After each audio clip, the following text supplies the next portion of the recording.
चलिए फिर शो की शुरुआत करेंगे इस समय और market almost at day's high कोशिश कर रहे हैं। और एक चीज़ मैं बताऊं, आज सुबह सुबह हमने एक बात की थी अजदा कि बैंक निफ्टी आज शायद मार्केट की कुछ मदद करे। तर्क संगत ये हुआ कि बैंक निफ्टी आज चले और बैंक निफ्टी ने फाइनली आज वो तर्क संगत मूव दिखा दिया। जो मूव की मैं कल एक्सपेक्टेशन कर रहा था वो आज आ गया। अच्छा, कल मैंने कहा था कि 1000 पॉइंट की बैंक निफ्टी में रैली होनी चाहिए थे। अब कल और आज में मिला के हो ही गई। मेरी गट फीलिंग कह रही है कि शायद आज की आज ही 1000 पॉइंट की रैली हो जाए बैंक निफ्टी में और हम वो 52,200 के उस लेवल तक पहुंच जाएं। ये पॉसिबल है। और आज बैंक निफ्टी के नहीं चलने का कोई कारण नहीं था। लेकिन सबसे अच्छी चीज़ ये है कि मार्केट ने उस चीज़ को रिस्पेक्ट करा, चाहे ICICI बैंक हो, चाहे फेडरल बैंक हो, चाहे बाकी के जितने भी बैंकिंग हैवी वेट्स हों। और बैंकिंग स्टॉक्स में अगर प्राइवेट बैंक्स में अगर इस तरह की रैली आती है और नहीं रुकती है तो एक फीलिंग ये भी आती है कि शायद FI की सेलिंग भी कुछ हद तक कम हुई है यहाँ पर। और कुछ दिनों से जो नंबर्स आ रहे हैं बैंकिंग के, उनसे मार्केट में भरोसा लौटा है। क्योंकि इंडसइंड ने भरोसा तोड़ा था मार्केट का बहुत ज़्यादा। उसके बाद एक एक करके धीरे धीरे रिकवरी आ रही है। और एक और चीज़, आज का निफ्टी का लो देखिए आप, बहुत ही शानदार आपको उसमें एक ट्रेड दिखाई देगा। निफ्टी का जो लो है आज का लो कल के लो से सिर्फ और सिर्फ, हमने 24,135 की बात की थी कि 24,135 नहीं टूटना चाहिए, 24,140, मतलब एक बिल्कुल मक्खी पे मक्खी बिठाकर मार्केट लोअर लेवल से रिकवर हुआ।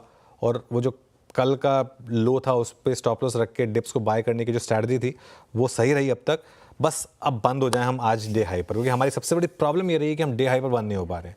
डे हाई पर बंद हो जाएं तो बहुत बड़ा पॉजिटिव होगा मार्केट के लिए। और धनतेरस के पे एक बहुत शानदार मार्केट के लिए एक ओमेन रहा कि एटलीस्ट आज मार्केट, और अब बात करते करते निफ्टी ऑलमोस्ट ग्रीन मैन है। आप एकदम सिर्फ 5 पॉइंट ही नीचे रह गया है, ध्यान रखिएगा। 24,378 डे हाई है। उस लिहाज से अनुज, फिर करंट लेवल्स या डे हाई के आसपास अगर हम क्लोज दिखाएंगे तो फिर कल के लिए भी रणनीति और भी तेजी की रहेगी। बेसिकली ये पोजीशन में बने रहना है अगर आपने आज सुबह में तेजी की है। हाँ जी, देखिए अब मार्केट में एक व्यू बहुत क्लियर है। 24,130 135 का एक स्टॉप लॉस रखिए सिस्टम में और अब लॉन्ग रहिए।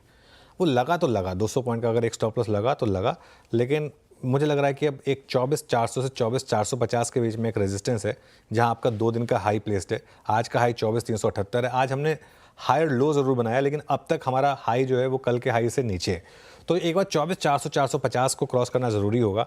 अगर वो क्रॉस हुआ तो मुझे लग रहा है 24,600 से 24,650 भी पॉसिबल है। ये जितनी भी चीज़ें बोल रहा हूँ उसमें व्यू यही है कि डे लो का आपको स्टॉप लॉस रखना है आज और कल का। सुबह बाय जोन और एड जोन दोनों में आया निफ्टी, स्टॉप लॉस नहीं हिट किया और अब आगे घूम गया। लेकिन ज़्यादा बड़ा कमाल बैंक निफ्टी कर रहा है। मेरा ये मानना है कि यहाँ पर बैंक निफ्टी को अब आप चेज़ भी कर सकते हैं। अगर आप वाया फ्यूचर्स नहीं करना चाहते, वाया ऑप्शंस करना चाहते हैं तो वो कर सकते हैं। प्राइवेट बैंक यहाँ से मुझे लग रहा है और कमाल करने को तैयार हैं। 52,000 हम क्रॉस कर रहे हैं। अब हम 20 और 50 डे एक्सपोनेंशियल मूविंग एवरेज के ऊपर ट्रेड कर रहे हैं। वो दोनों लेवल्स करीब करीब 51,700 पर थे, उसको क्रॉस किया बैंक निफ्टी ने, उसके ऊपर आया और 52,200 के ऊपर मुझे लग रहा है और बड़ी शॉर्ट कवरिंग पॉसिबल है। वरना 52,200 तो मुझे लग रहा है आज स्क्रीन पर दिख जाना चाहिए। और जो 1000 पॉइंट की मैं निफ्टी की रैली एक्सपेक्ट कर रहा था, कल नहीं आई, आज आ जाएगी। कोई नहीं, एक दिन लेट सही। और कुछ मंदी खत्म होने के कुछ संकेत यहाँ पर जरूर मिलेंगे। शायद मुहूर्त के साथ ही वो आ रही है। मुहूर्त यानी मुहूर्त ट्रेडिंग नहीं, दिवाली का जो मुहूर्त आज से शुरू होता है, धनतेरस वाला, उसी का इंतजार था। देखिए आपकी स्क्रीन पर एक बार फिर वो 52,001, 52,002, इनफैक्ट 52,005 कुछ ही सेकंड पहले आपने स्क्रीन पर होते देखा है। तो वो मोमेंटम अच्छा खासा बना हुआ है। एक बार मैं निफ्टी भी आपकी स्क्रीन पर रख देती हूँ, क्योंकि जिस तरह से निफ्टी बैंक उछला है, थोड़ा सा अब निफ्टी बैंक में भी 15-16 पॉइंट की बढ़त आ गई है। तो टचवुड, इस कार्यक्रम की शुरुआत तो हम एक पॉजिटिव नोट पर कर ही रहे हैं, बस क्लोज इसी तरह का रहे। अनुज, फिर सवाल ये आता है, पिछले दिनों की जो भारी भरकम बिकवाली आई और फिर ये समझने की कोशिश हो रही थी कि क्या हम एब्सोल्युटली उस निचले लेवल के पास आ गए जो हम बॉटम की बात करते हैं। कल जिस तरह का रिकवरी देखी गई, आज इस समय जिस तरह के मूव्स देखने को मिल रहे हैं, क्या कुछ सिग्निफिकेंट दिख रहा है या फिर कुछ हल्का सा हिंट आने लगा है कि शायद वो बॉटम हमने टेस्ट कर लिया या फिर वो कभी भी हो सकता है? देखिए, मैं एक चीज़ कहूँगा, बॉटम तो खैर पकड़ना नेक्स्ट टू इम्पॉसिबल है। और बॉटम हम कभी ये कह के नहीं बनता कि हाँ मार्केट में बॉटम बन गया। वो आप हमेशा हाइंडसाइट के साथ बता पाते हैं कि वो बॉटम बन गया था मार्केट में, ठीक है। लेकिन जो साइंस है ना मार्केट के, निफ्टी ने बजट डे का लो नहीं तोड़ा, कल और आज का लो ऑलमोस्ट सेम रहा। बैंक निफ्टी ने अक्टूबर का लो नहीं तोड़ा अपना, 100 डे मा को डिफेंड करा, अब 20 और 50 के ऊपर निकल आया। प्लस मोर इम्पॉर्टेंट, हाईज पर टिकना, पहली बार हम हाइस पर टिक पा रहे हैं, आई थिंक ये ज़रूरी है। और चाहे अच्छा ओमेन कहें या जो मर्जी कहें, धनतेरस के दिन ही सही, एटलीस्ट मार्केट में एक शायद फ्रेश अप मूव की शुरुआत हुई है। अब बस एक चीज़ ध्यान रखिए, मार्केट में एक रिस्क हमेशा होता है जब भी बहुत बड़ा डाउन ट्रेंड आता है कि जो रैली होती है वो कहीं आगे जाके वहाँ पर सेलिंग तो नहीं आ जाएगी, तो वो एक मार्केट में रिस्क रहेगा, वो रिस्क आपको लेना पड़ेगा मार्केट में। लेकिन इसीलिए वो स्टॉप लॉस आपका काम करता है। लेकिन साइन तो है यहाँ पर, अब मार्केट का आज डे हाई पर बंद होना बहुत ज़रूरी है। वैसे जिस तरीके से अब चलना शुरू हुआ है, अब 850 हो गया बैंक निफ्टी में, 1000 पॉइंट की बात कर रहा था, ज़्यादा बचा नहीं है, 150 पॉइंट और वो 1000 पॉइंट हो जाएगा, और 52,200 हुआ तो और फिर कवरिंग आएगी। आज फिन निफ्टी की भी एक्सपायरी है। और मार्केट में जब भी इस तरीके की वॉलेटिलिटी होती है, ट्रेंड चेंज, आपको याद होगा मार्केट में टॉप भी ऐसे ही बना था, बहुत ज़्यादा वॉलेटिलिटी थी।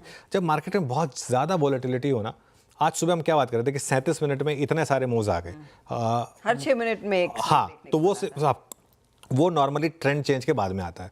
तो ट्रेंड इस समय नेगेटिव है, तो वो आई थिंक नेगेटिव से शायद पॉजिटिव चेंज हो रहा है। एफआईआईज ने अपने शॉर्ट्स कवर करने शुरू करे हैं, एफआईआईज की कैश मार्केट की सेलिंग थोड़ी कम हुई है। आज फिर देखते हैं, मेरे ख्याल से आज तो और शायद सेलिंग थोड़ी सी कम होनी चाहिए एफआईआईज की, क्योंकि अगर इतनी ज़्यादा सेलिंग होती तो इम्पैक्ट आ जाता। प्लस एक और चीज़ जो इम्पॉर्टेंट है ना हर्षिता, अभी भी मार्केट में बहुत ज़्यादा कोई ऐसा नहीं है कि ब्रेड्थ बहुत स्ट्रांग होगी, 1:1 की ब्रेड्थ थे, तो ऐसा नहीं है कि मार्केट में भी सब आगे की चलिए बस सब कुछ खत्म हो गया अब हम वापस बाय करेंगे। अभी भी लोगों को थोड़ा डर है, इसके लिए अभी भी मिड कैप उस तरह से चल रहे हैं।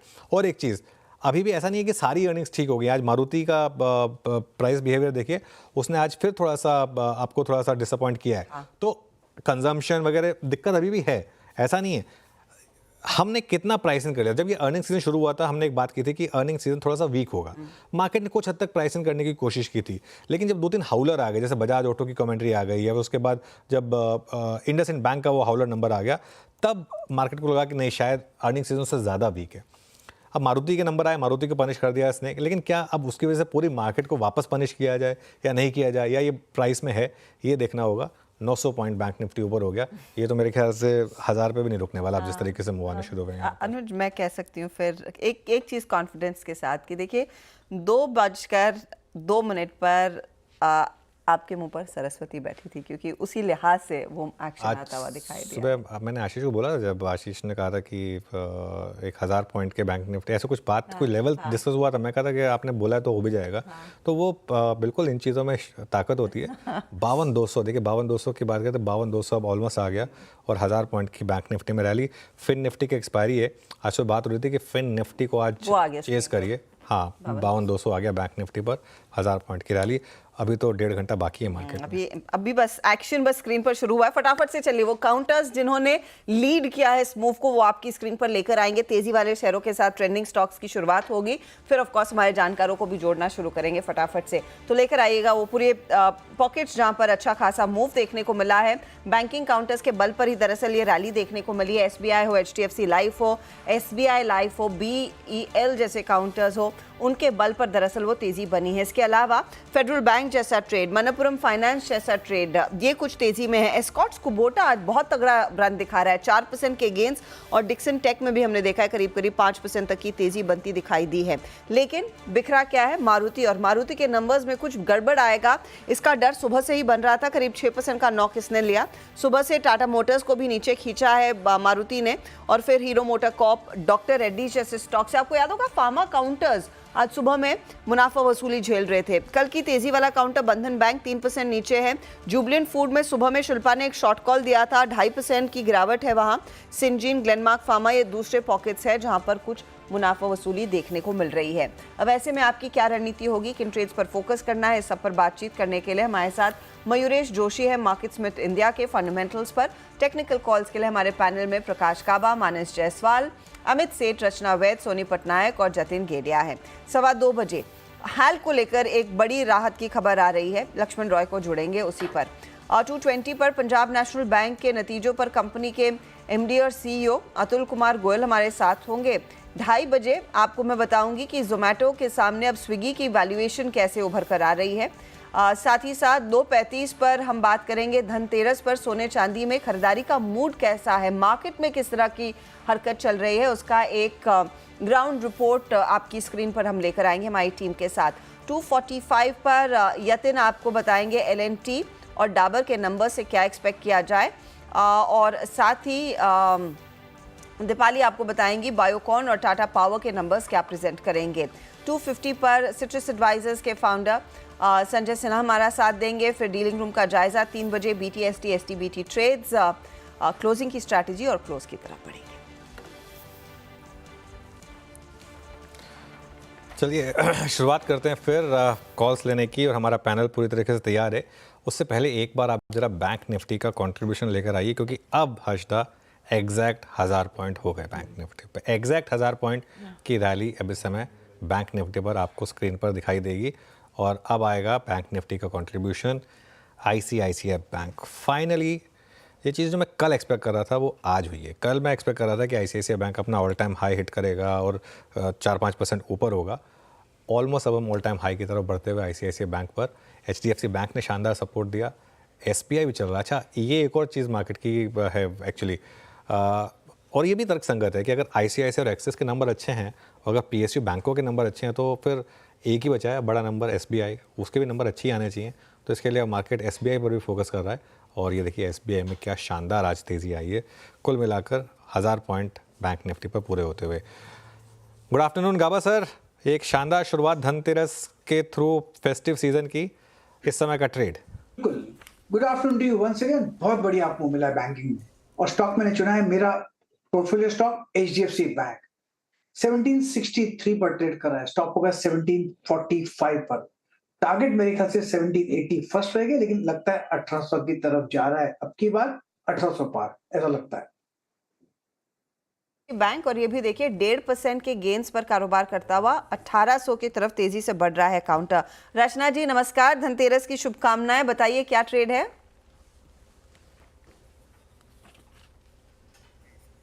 आप म्यूट पर हैं मैम। नमस्कार। हाँ नमस्कार। धनतेरस की खूब सारी शुभकामनाएं सबको भी।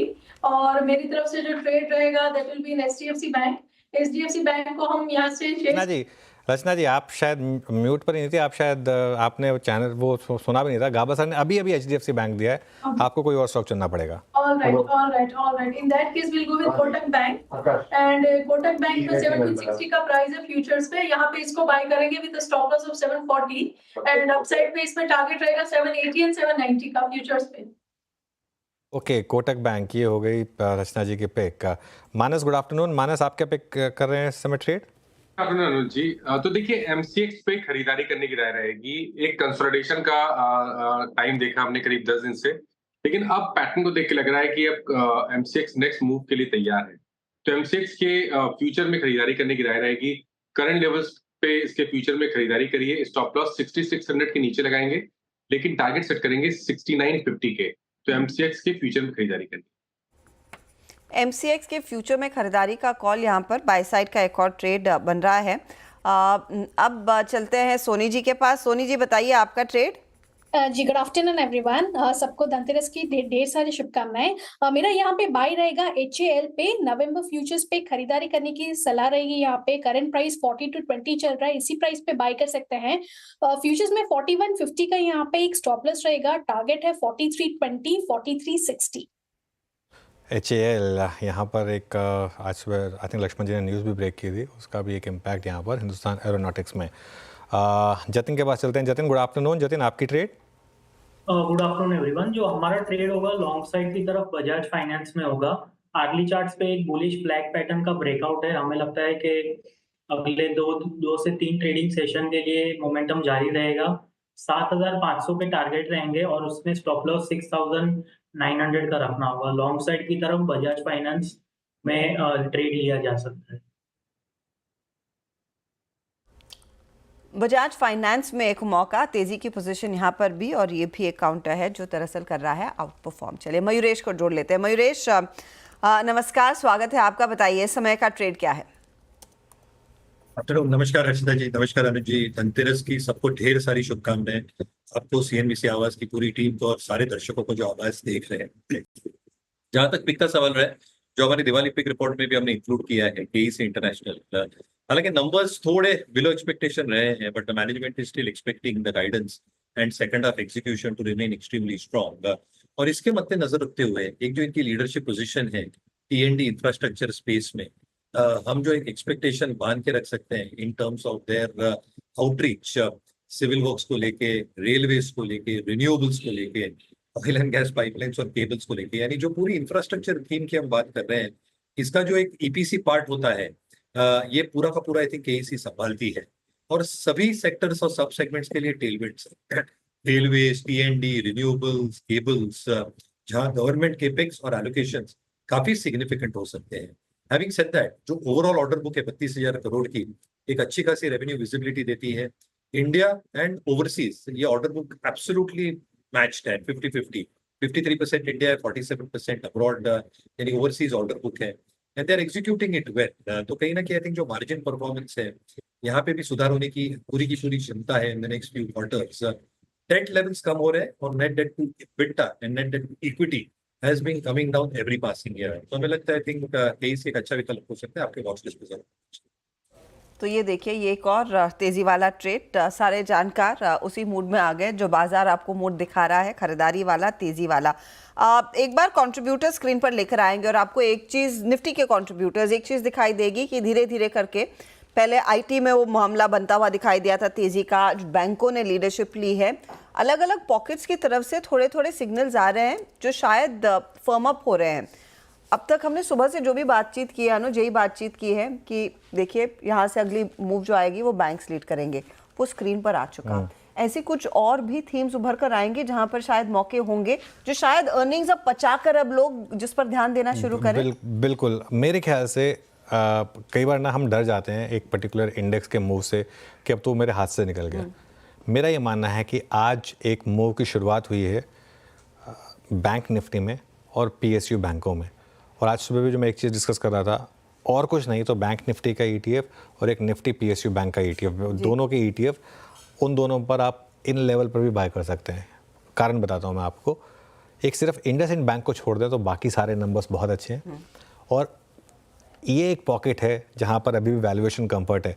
मनीष चौखानी से मेरी बात हुई थी, हमारा वो जो पैनल था star panel mutual fund managers का, उनसे बात हुई थी, एक सुर में निकल कर ये आया था कि अगर इस मार्केट में कहीं वैल्यूएशन कंफर्ट है वो बैंकिंग है। बैंकिंग इस मार्केट में इकलौती पॉकेट है हर्षता जो अपने 10 ईयर के एवरेज के नीचे ट्रेड कर रही है। फॉरगेट अबाउट बाकी पूरी की पूरी स्पेस तो 40-50% के प्रीमियम पर ट्रेड कर रही है। बैंकिंग इकलौती स्पेस है जो अपने उस मल्टीपल के डिस्काउंट पर ट्रेड कर रही है, और आज के इस मूव को मैं बहुत बड़ी तवज्जो दूंगा, और मुझे हैरानी नहीं होगी अगर बैंक निफ्टी तो बहुत जल्दी आपको ऑल टाइम हाई भी हिट कर दे। तो निफ्टी पर ऑल टाइम हाई हिट होने में टाइम लगेगा क्योंकि निफ्टी पर डैमेज थोड़ा ज़्यादा हो गया था, प्लस निफ्टी पर थोड़े से और स्टॉक्स हैं जहां अभी उतना ट्रैक्शन नहीं मिल रहा है। लेकिन बैंक निफ्टी पर अगर बहुत जल्दी नवंबर सीरीज़ में आप ऑल टाइम हाई जड़ दें तो मुझे हैरानी होगी नहीं, क्योंकि अब हमने 1000 पॉइंट आज रैली कर ली, अब 2000 पॉइंट और रह गए ऑल टाइम हाई में। अच्छा, मार्केट ना बहुत विचित्र है, गिरता है तो ऐसा लगता है कि पता नहीं कितना गिर गया, जबकि कोई बहुत ज़्यादा ऐसा नहीं है कि बहुत ज़्यादा करेक्ट हो जाता है। बस ये है कि क्योंकि पोर्टफोलियो में डैमेज हुआ था तो इसके लिए लोगों को ख़राब लग रहा था।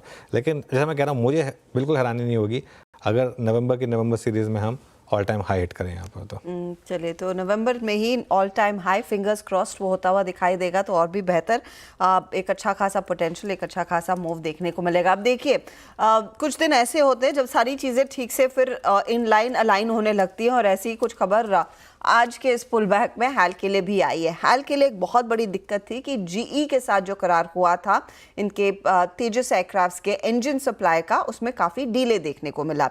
लेकिन आज लक्ष्मण रॉय सूत्रों के हवाले से खबर दे रहे हैं कि शायद ये मामला भी जल्द ही सुलझता हुआ दिखाई देगा।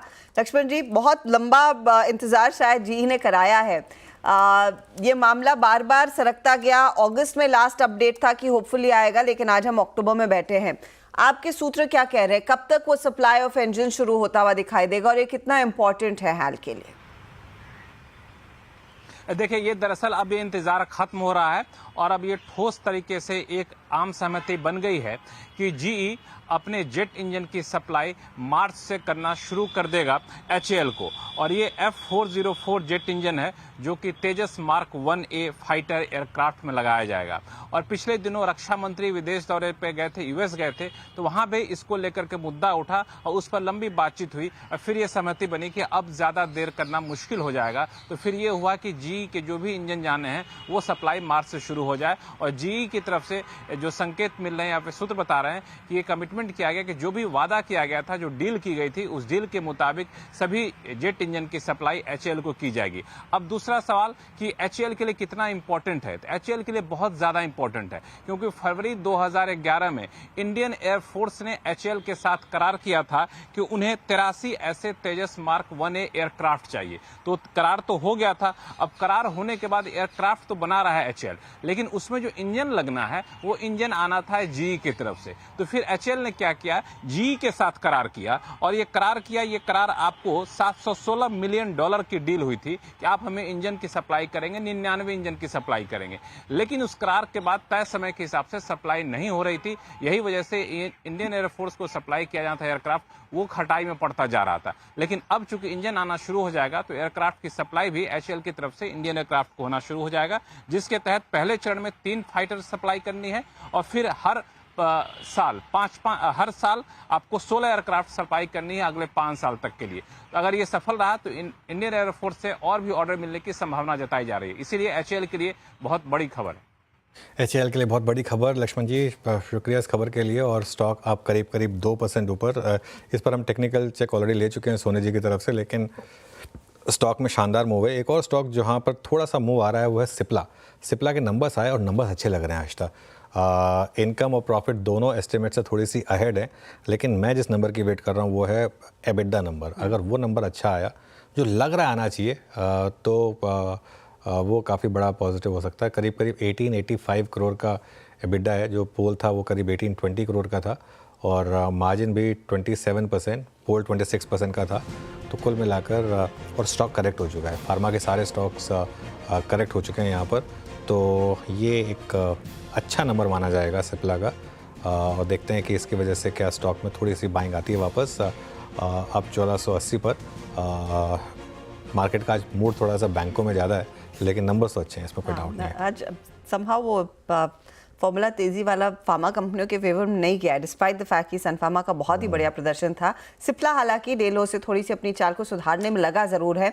याद रखिएगा 1450 इसका डे लो था, कोशिश ये कर रहा है 1480 के आसपास टिके रहने की।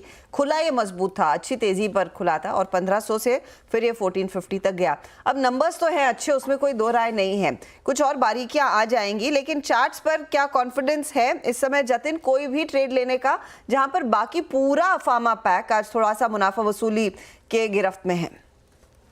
देखिए, सिप्ला की बात करूं तो इसमें ट्रेंड फिलहाल नेगेटिव है। जो ट्रेंड रिवर्सल का लेवल है वो अराउंड 1520 के आसपास आता है। हमें लगता है कि थोड़ा एक टेक्निकल पुलबैक जरूर आता है, लेकिन अगर जो बड़ी पोजिशनल ट्रेड के लिए बाय करना है तो आई थिंक 1520 का लेवल्स का ऊपर ही मैं ट्रेड लेना चाहूंगा। At this point of time trend reversal नहीं है, ट्रेंड नेगेटिव है। ओके, तो ये फिलहाल आपके लिए एक अपडेट सिप्ला पर। अभी भी ट्रेंड जो है वो थोड़ा सा नेगेटिव है, लेकिन कुछ इंतजार करना चाहिए यहाँ पर नया ट्रेड लेने से पहले। चलिए बैंकों की बात करते हैं, क्योंकि बैंक से ही दरअसल वो एक अपडेट तेजी का बनता हुआ दिखाई दिया है। और बात करेंगे पंजाब नेशनल बैंक की, जिसको हम सुबह में भी डिस्कस कर रहे थे, जहां पर कंपनी ने इनफैक्ट आगे के लिए आउटलुक बेहतर किया है। तो मैं आपके लिए फटाफट से वो सारे नंबर्स जो है रिकैप कर देती हूँ। पंजाब नेशनल बैंक के मुनाफे में 145% की बढ़त देखने को मिली, ब्याज से आय 6% बढ़ी। तिमाही आधार पर बैंक की एसेट क्वालिटी में भी सुधार देखने को मिला है। और ज्यादा डिटेल्स ले लेंगे कंपनी के एमडी और सीईओ अतुल कुमार गोयल से। गोयल साहब, दूसरी तिमाही में एसेट क्वालिटी और ऑपरेटिंग प्रॉफिट दोनों में बहुत तगड़ी ग्रोथ देखने को मिली है। अगर आप हमें ये बता सके कि क्या ये एसेट क्वालिटी और बेहतर होने का सिलसिला जारी रहेगा, क्या और विस्तार दे पाएंगे, क्या डिटेल्स दे पाएंगे आप इस पर्टिकुलर क्वार्टर के बारे में भी? Q2 के नंबर आप अगर देखें तो हर एक पैरामीटर पे नंबर बहुत बेहतर है। रिकवरी के ऊपर मैं एसेट क्वालिटी पे बाद में आऊंगा। अगर आप ऑपरेटिंग प्रॉफिट भी देखें तो उसमें भी 10% का इजाफा हुआ है, और आपका एनआईआई देखें तो एब्सोल्यूट नंबर में भी उसमें 6% वाई ग्रोथ हुई है, और जो एडवांस है एडवांस में भी 12.68% की ग्रोथ हुई है। डिपॉजिट में भी डबल डिजिट से ज्यादा की ग्रोथ है। एसेट क्वालिटी में बहुत ज्यादा इंप्रूवमेंट हुआ है। एसेट क्वालिटी में जो अभी ग्रॉस एनपीए का नंबर है वो 4.48 है, और जो है हमारा जो नेट एनपीए है वो 0.50 से भी कम आके 0.46 पे हो गया। तो ये बहुत ही नंबर है। इसमें एसेट क्वालिटी में क्रेडिट कॉस्ट जो पहले 32 बेसिस पॉइंट थी जून में, 8 बेसिस पॉइंट अभी केवल रह गई है, क्योंकि 97% हमारा पीसीआर है। तो इसको हम फर्दर रिवाइज कर रहे हैं। 50 बेसिस पॉइंट अपने कहा था ये आएगी, तो इसको हम अभी समझते हैं कि 25 से 30 बेसिस पॉइंट आएगी पूरे साल के लिए। ओके गोयल जी, गुड आफ्टरनून। ग्रॉस एनपीए और पूरी की पूरी एसेट क्वालिटी की जो गाइडेंस है उसमें आपने चेंजेस किए हैं और एनपीएस की गाइडेंस को रिवाइज करके लोअर किया है। इसके पीछे क्या तर्क है? क्या एक्सपेक्ट कर रहे हैं आप एसेट क्वालिटी में इम्प्रूवमेंट? हाँ, H2 में देखिए इसका दो रीजन है। एक तो जो फ्रेश अंडर राइटिंग जो है उसमें बहुत इंप्रूवमेंट हुआ है और जो स्लिपेज बहुत कम हो गई है। तो मैं आपको एक डाटा देना चाहूंगा कि लगभग जो है 51 महीने का डाटा है, जुलाई 20 से लेकर सितंबर 23 तक का। लगभग हमने जो है 9 ट्रिलियन के लोन सैंक्शन किए हैं और लगभग उसमें 8.19 ट्रिलियन के हमने डिसबर्समेंट किए हैं। जो आउटस्टैंडिंग जो है उसमें 6.31 ट्रिलियन है, जो 7% से भी ज्यादा हमारी टोटल लोन बुक का है। उसमें केवल जो एनपीए 2300 करोड़ के आसपास है, तो जो 0.29% होता है। एक तो ये रीजन है कि स्लिपेज कम हो गई। दूसरा, रिकवरी में हमारा जो है 18,000 का टारगेट है साल का, उसमें जो है 8,000 हमने रिकवरी कर ली है और हम कॉन्फिडेंट है कि ये पूरा 18,000 का आंकड़ा भी हम प्राप्त करेंगे। तो और जो है टोटल 1.40 ट्रिलियन, जिसमें 93,000 टीडब्ल्यू है, 47,000 हमारा ग्रॉस एनपीए। तो ये हमारी गोल्ड माइन है। तो रिकवरी ज्यादा होगी और स्लिपेज जो है लगभग 50% से भी रिकवरी से कम है, तो इसलिए सेकंड हाफ भी और बेहतर होगा। और गोल्ड माइंस हमेशा अच्छी रहती है। अब मैं आपसे पूछना चाहूंगी सर, आपने हाल ही में क्यूआईपी के जरिए फंड रेज किया और साइजेबल फंड रेज किया है, ये कैसे एड करेगा और ये क्या फिर लार्जली एडवांस ग्रोथ में भी आपकी मदद कर सकता है? ये कैपिटल रेज हमने ग्रोथ के लिए ही किया है। अगर आप देखो तो वैसे 15.9 से हमारा ज्यादा कैपिटल एडिक्वेसी रेशियो था, इमीडिएटली रिक्वायरमेंट नहीं थी, बट फ्यूचर की रिक्वायरमेंट को देखते ही हमने 5,000 करोड़ का जो क्यूआईपी रेज किया उसमें 41,000 करोड़ से ज्यादा की बिडाई। तो ये जो है हमको सेकेंड हाफ में भी और आने वाले समय में भी क्रेडिट ग्रोथ में हमको जो है हेल्प करेगा, क्योंकि अब जो है इसके क्यूआईपी से लगभग 65 बेसिस पॉइंट हमारी सीआरआर जो कभी भी 16% से ऊपर टच नहीं करी है, अभी 16% से ज्यादा हो गई है। ओके। डिपॉजिट ग्रोथ एक प्रॉब्लम रही है बैंकों के लिए, शायद इसके लिए क्यूआईपी भी रेस करने पड़ रहे हैं, लेकिन अब यहाँ पर कैसी स्थिति है? क्या यहाँ पर थोड़ी तेजी के संकेत हैं?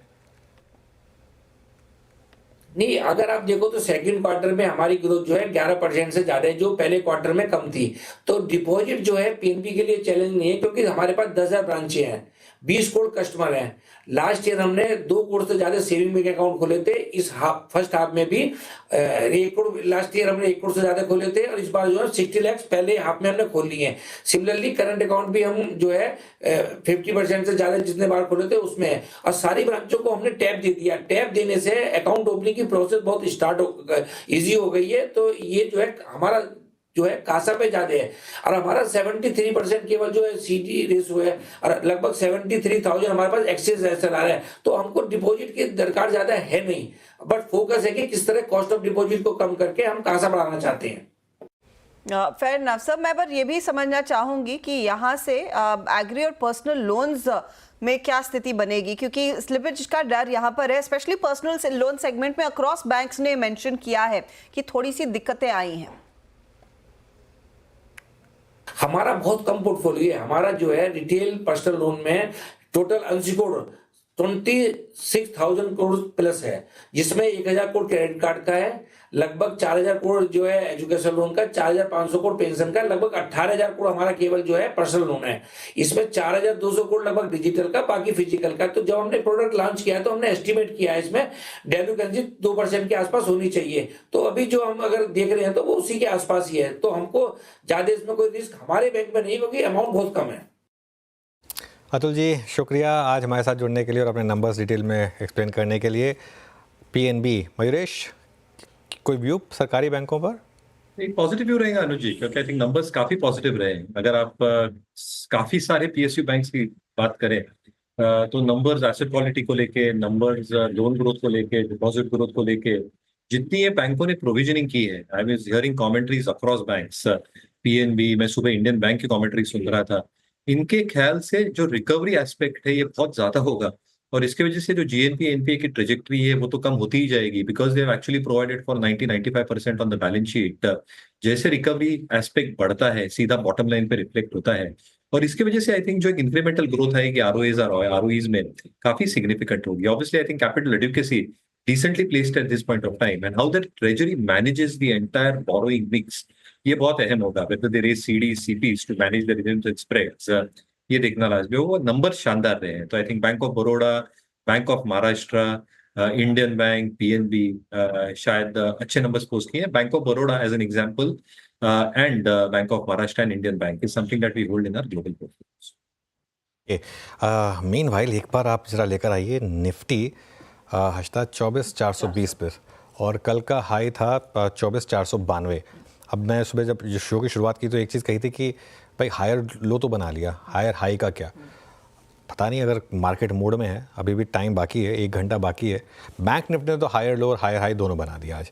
अब निफ्टी ने हायर लो भी बना दिया, एक बस 24,492 क्रॉस कर दे निफ्टी तो जो बची खुची एक लास्ट चीज़ रह गई थी वो भी पूरी हो जाएगी। साइन तो दिख रहे हैं मार्केट में, जिस तरीके का मोमेंटम है। गिरना होता तो अब तक गिर चुके होते हैं मेरे ख्याल से मार्केट में। एक बस 3 PM पे बस थोड़ा सा मूव टिक जाए, लेकिन लग रहा है आज स्क्रीन देखकर कि क्लोज बहुत शानदार है आज। कहते हैं ना एक रोबस्ट रैली, वो आपकी स्क्रीन पर रोबस्ट रिकवरी देखने को मिली है रिसेंट लो से। 1000 पॉइंट का इजाफा निफ्टी बैंक और निफ्टी खुद 24,400 पर है। अमित, गुड आफ्टरनून, धनतेरस की शुभकामनाएं। बताइए इस समय क्या ट्रेड लेंगे? जी, good afternoon Ashita ma'am, good afternoon Anuj ji and everybody on the panel and festive greetings to everyone. Ma'am मेरा इस समय का ट्रेड रहेगा state bank of India. State bank of India ने हमने देखा ऑलमोस्ट एक ट्रिपल बॉटम बना लिया 770-780 के लेवल पे, वहां पे 200 MA भी, और फाइनली इस बार जो मूव आ रहा है उसमें काफी स्ट्रेंथ है। अच्छा खासा बैंक ने पिछले 1-1.5 महीने का कंसोलिडेशन किया और मुझे लगता है कि फाइनली ये जो 820-825 का जोन है it is ready to take it out for higher positional levels. तो 822 का प्राइस है, आज का कैंडल वॉल्यूम काफी स्ट्रॉन्ग है, इसे बाय करें विद स्टॉप लॉस ऑफ 812 और टारगेट्स रहेंगे 840 एंड 860 के स्टेट बैंक ऑफ इंडिया में। Okay, state bank of India हो गई अमित जी की पिक। तो ये इस समय मार्केट में आपके लिए एक ट्रेडिंग आइडियाज़। डिक्सन टेक, एक बार इसका चार्ट चेक करते हैं, उसके बाद कुछ और इश्यूज़ पर बात करेंगे। एक बार रचना जी डिक्सन टेक का चार्ट देखिए, अगर कोई ट्रेड बन रहा हो यहाँ पर तो। जी, डिक्सन टेक में काफी अच्छी प्राइस एक्शन है मेरे हिसाब से। यहाँ पे ये मोमेंटम जो बना हुआ है तो 15,000 के करीब है इसकी प्राइस, और ये का काउंटर 15,500 एंड 15,800 की तरफ फ्यूचर्स पे जा सकता है, प्रोवाइडेड ये मोमेंटम ऐसे सस्टेन होता रहे तो। एंड डाउन साइड पे सपोर्ट के लिए 14,500 का एक नंबर इंपॉर्टेंट रहेगा। ओके, चलिए अब कुछ बात करते हैं आईपीओज़ की। स्विगी आईपीओ का इंतजार आखिर खत्म हुआ। 6 से 8 नवंबर के बीच ये इशू खुलेगा और इसका प्राइस बैंड सूत्रों के हिसाब से 371 से 390 रुपये रखा गया है, जो पिछली बार प्राइस बैंड डिस्कस हो रहा था उससे थोड़ा कम है। ये जोमेटो के मुकाबले किस तरह से स्टैक्ड अप है? हर्षदा के पास चलते हैं वॉल पर। हर्षदा। अनुज, इनफैक्ट सारी चीज़ें अगर आप देखेंगे पिछली टाइम जब ये इनिशियल आईपीओ का डॉक्यूमेंट आया था काफ़ी चीज़ें बदल गई हैं, लेकिन जो अच्छी खबर है वो यही है कि अगले हफ्ते दरअसल ये आईपीओ लॉन्च होता हुआ दिखाई देगा। 6 से 8 नवंबर के बीच दरअसल वो डेट्स तय हैं और प्राइस बैंड टेंटेटिवली 371-390 के बीच आकलन लगाया गया है। अब इसका इम्पैक्ट आप देखिएगा बिलियन ये वैल्यूएशन पर भी पड़ रहा है। जो पहले वैल्यूएशन था जब कंपनी ने इनिशियली अपना DRHP फाइल किया था वो करीब 12 से 15 बिलियन डॉलर के बीच कंपनी को वैल्यू किया गया था। अब कंपनी ने अपनी वैल्यूएशन को भी थोड़ा सा ट्रिम किया है, 11.3 से 11.5 बिलियन डॉलर के बीच ये कंपनी वैल्यू होगी उस पर्टिकुलर प्राइस बैंड के तहत। साथ ही साथ यहां पर आपको और चीज नोटिस करनी है कि फ्रेश इशू का साइज कंपनी ने बढ़ा दिया है। पहले फ्रेश इशू आ रहा था 3,750 करोड़ का, वो बढ़ाकर अब 4,500 करोड़ का, यानी कि ये फ्रेश पैसा रेज कर रहे हैं। बाकी का जो अंश है वो लार्जली OFS होगा और OFS का साइज भी अब थोड़ा सा कम हुआ है, यानी कि पहले जो कंपनी ने कहा था कि 7,073 करोड़ ओएफएस के जरिए एग्जिस्टिंग निवेशक ऑफलोड करेंगे स्टेक, अब वो आंकड़ा सिर्फ 6,800 करोड़ के आसपास ही स्टेक ऑफलोड होता हुआ दिखाई देगा। उस लिहाज से नंबर ऑफ शेयर्स जो पहले 18.23 करोड़ ओएफएस में बिकने थे, सिर्फ 17.5 करोड़ शेयर्स इस समय ओएफएस में बिकने के लिए आएंगे जब ये 6 तारीख को इशू खुलेगा। साथ ही साथ आपको एक चीज ध्यान में रखनी है कि अनलिस्टेड मार्केट में भी इस स्टॉक की जो वैल्यूएशन है वो थोड़ी सी करेक्ट हुई है। अनलिस्टेड मार्केट में पिछले हफ्ते तक ये करीब 535 के आसपास ट्रेड कर रहा था। इस समय जो ताजा भाव जो हम सुन रहे हैं वो करीब 435 के आसपास है, यानी कि वहां पर भी करंट वो प्राइस बैंड के मद्देनजर अलाइनमेंट आता हुआ दिखाई दे रहा है। लेकिन सवाल यह है कि वैल्यूएशन को आपने इसके नियरेस्ट पीयर से कंपेयर करके देखना है। तो जोमैटो करीब करीब $27 बिलियन की कंपनी है और स्विगी अपने आप को वैल्यू कर रहा है $11.5 बिलियन पर। उसके सामने अगर आप देखें तो 57% के डिस्काउंट पर दरअसल स्विगी को वैल्यू किया जा रहा है। तो एक साइजेबल डिस्काउंट पर ये दरअसल आईपीओ आता हुआ दिखाई देगा। ये नंबर्स के लिहाज से आप देखिए, जोमैटो नियरली 18.5 टाइम्स ट्रेड करता है, स्विगी उस प्राइस बैंड पर अपर बैंड पर 8.6 टाइम्स के आसपास ट्रेड करता हुआ दिखाई देगा। और अगर आप रेवेन्यू वाइज देखें, ऑफ कोर्स जोमैटो कहीं आगे है। लगभग इन्होंने FY24 में 12,114 करोड़ की रेवेन्यू कमाई थी, स्विगी ने 11,247 करोड़ की रेवेन्यू कमाई थी। लेकिन एक बहुत बड़ा डिफरेंस इन दोनों कंपनियों में यह है कि जोमैटो जिसने पहले ऑफ कोर्स लिस्टिंग की शुरुआत की, एक प्रॉफिटेबल कंपनी है, लेकिन अभी भी स्विगी का प्रॉफिट आना बाकी है। तो देखना यही होगा, स्पेशली Hyundai के डिबैकल के बाद जहां पर वैल्यूएशन काफी मोटा था लेकिन लिस्टिंग बहुत ही ठंडी निकली। स्विगी कोशिश कर रहा है अपनी वैल्यूएशन को थोड़ा सा कम करके, सस्ता करके और अट्रैक्टिव बनाने के लिए। देखना यही है रिस्पॉन्स कैसा आता है। बिल्कुल अर्शिता, तो शुक्रिया इस पूरी जानकारी के लिए। तो ये स्विगी का वैल्यूएशन। मीनवाइल एक बड़ी खबर आ रही है चीन की तरफ से। रॉयटर्स पे न्यूज़ आई है कि एक 4 लाख करोड़ युआन के बॉन्ड बाइंग को मंजूरी मिल सकती है प्रॉपर्टी सेक्टर के लिए। एक बार आप मेटल्स का पैक देखिए ज़रा, मेटल्स इंडेक्स लेकर आइए और एक बार आप लेकर आइए टाटा स्टील का चार्ट। और ये देखिए, ये मेटल्स इस समय शानदार मूव यहाँ पर आ रहा है। ये बड़ी खबर है। देखिए, चीन से स्टिमुलस आते रहेंगे और ये इस समय गावस्कर, टाटा स्टील या कोई और स्टील स्टॉक जो आपको इस समय अच्छा लग रहा हो? मुझे जिंदल स्टील पर नजर आई थी। अभी लग रहा था यहीं से एक अपमूव मिलना चाहिए। जिंदल स्टील में ट्रेड करा है करीब 911 में, बहुत ही एग्रेसिव कॉल है। 900 का स्टॉप लगा सिर्फ 10-11 रुपए का। अपमूव मिलेगा तो यहीं से मिलेगा और टारगेट होगा 950-960 का। हो सकता है वो कल मिले लेकिन आज का नहीं होगा। और जो सेटअप मिला है, जैसे नीचे आ रहा है, अब नीचे आते आते थक गया, यहीं से एक अपमूव मिला और इनिशियल बाय सिग्नल मिला भी है जिंदल स्टील में। मेटल्स के लिए बड़ी खबर है हर्षदा ये। और आई थिंक यही मार्केट शायद कुछ प्राइसिंग करने की कोशिश कर रहा था। मैं देख रहा था पिछले कुछ मिनटों से टाटा स्टील में बड़े मूव आ रहे थे। यहाँ 150 पर काफ़ी कॉल राइटिंग है। तो आई थिंक 150 का रेजिस्टेंस होगा, वो अगर क्रॉस हुआ तो शायद बड़ा मूव आए। लेकिन बाकी के सारे मेटल स्टॉक्स में भी इस समय अच्छा मोमेंटम आपको दिखाई दे रहा है। ये आई थिंक ओपन हाई था 149.98 पर।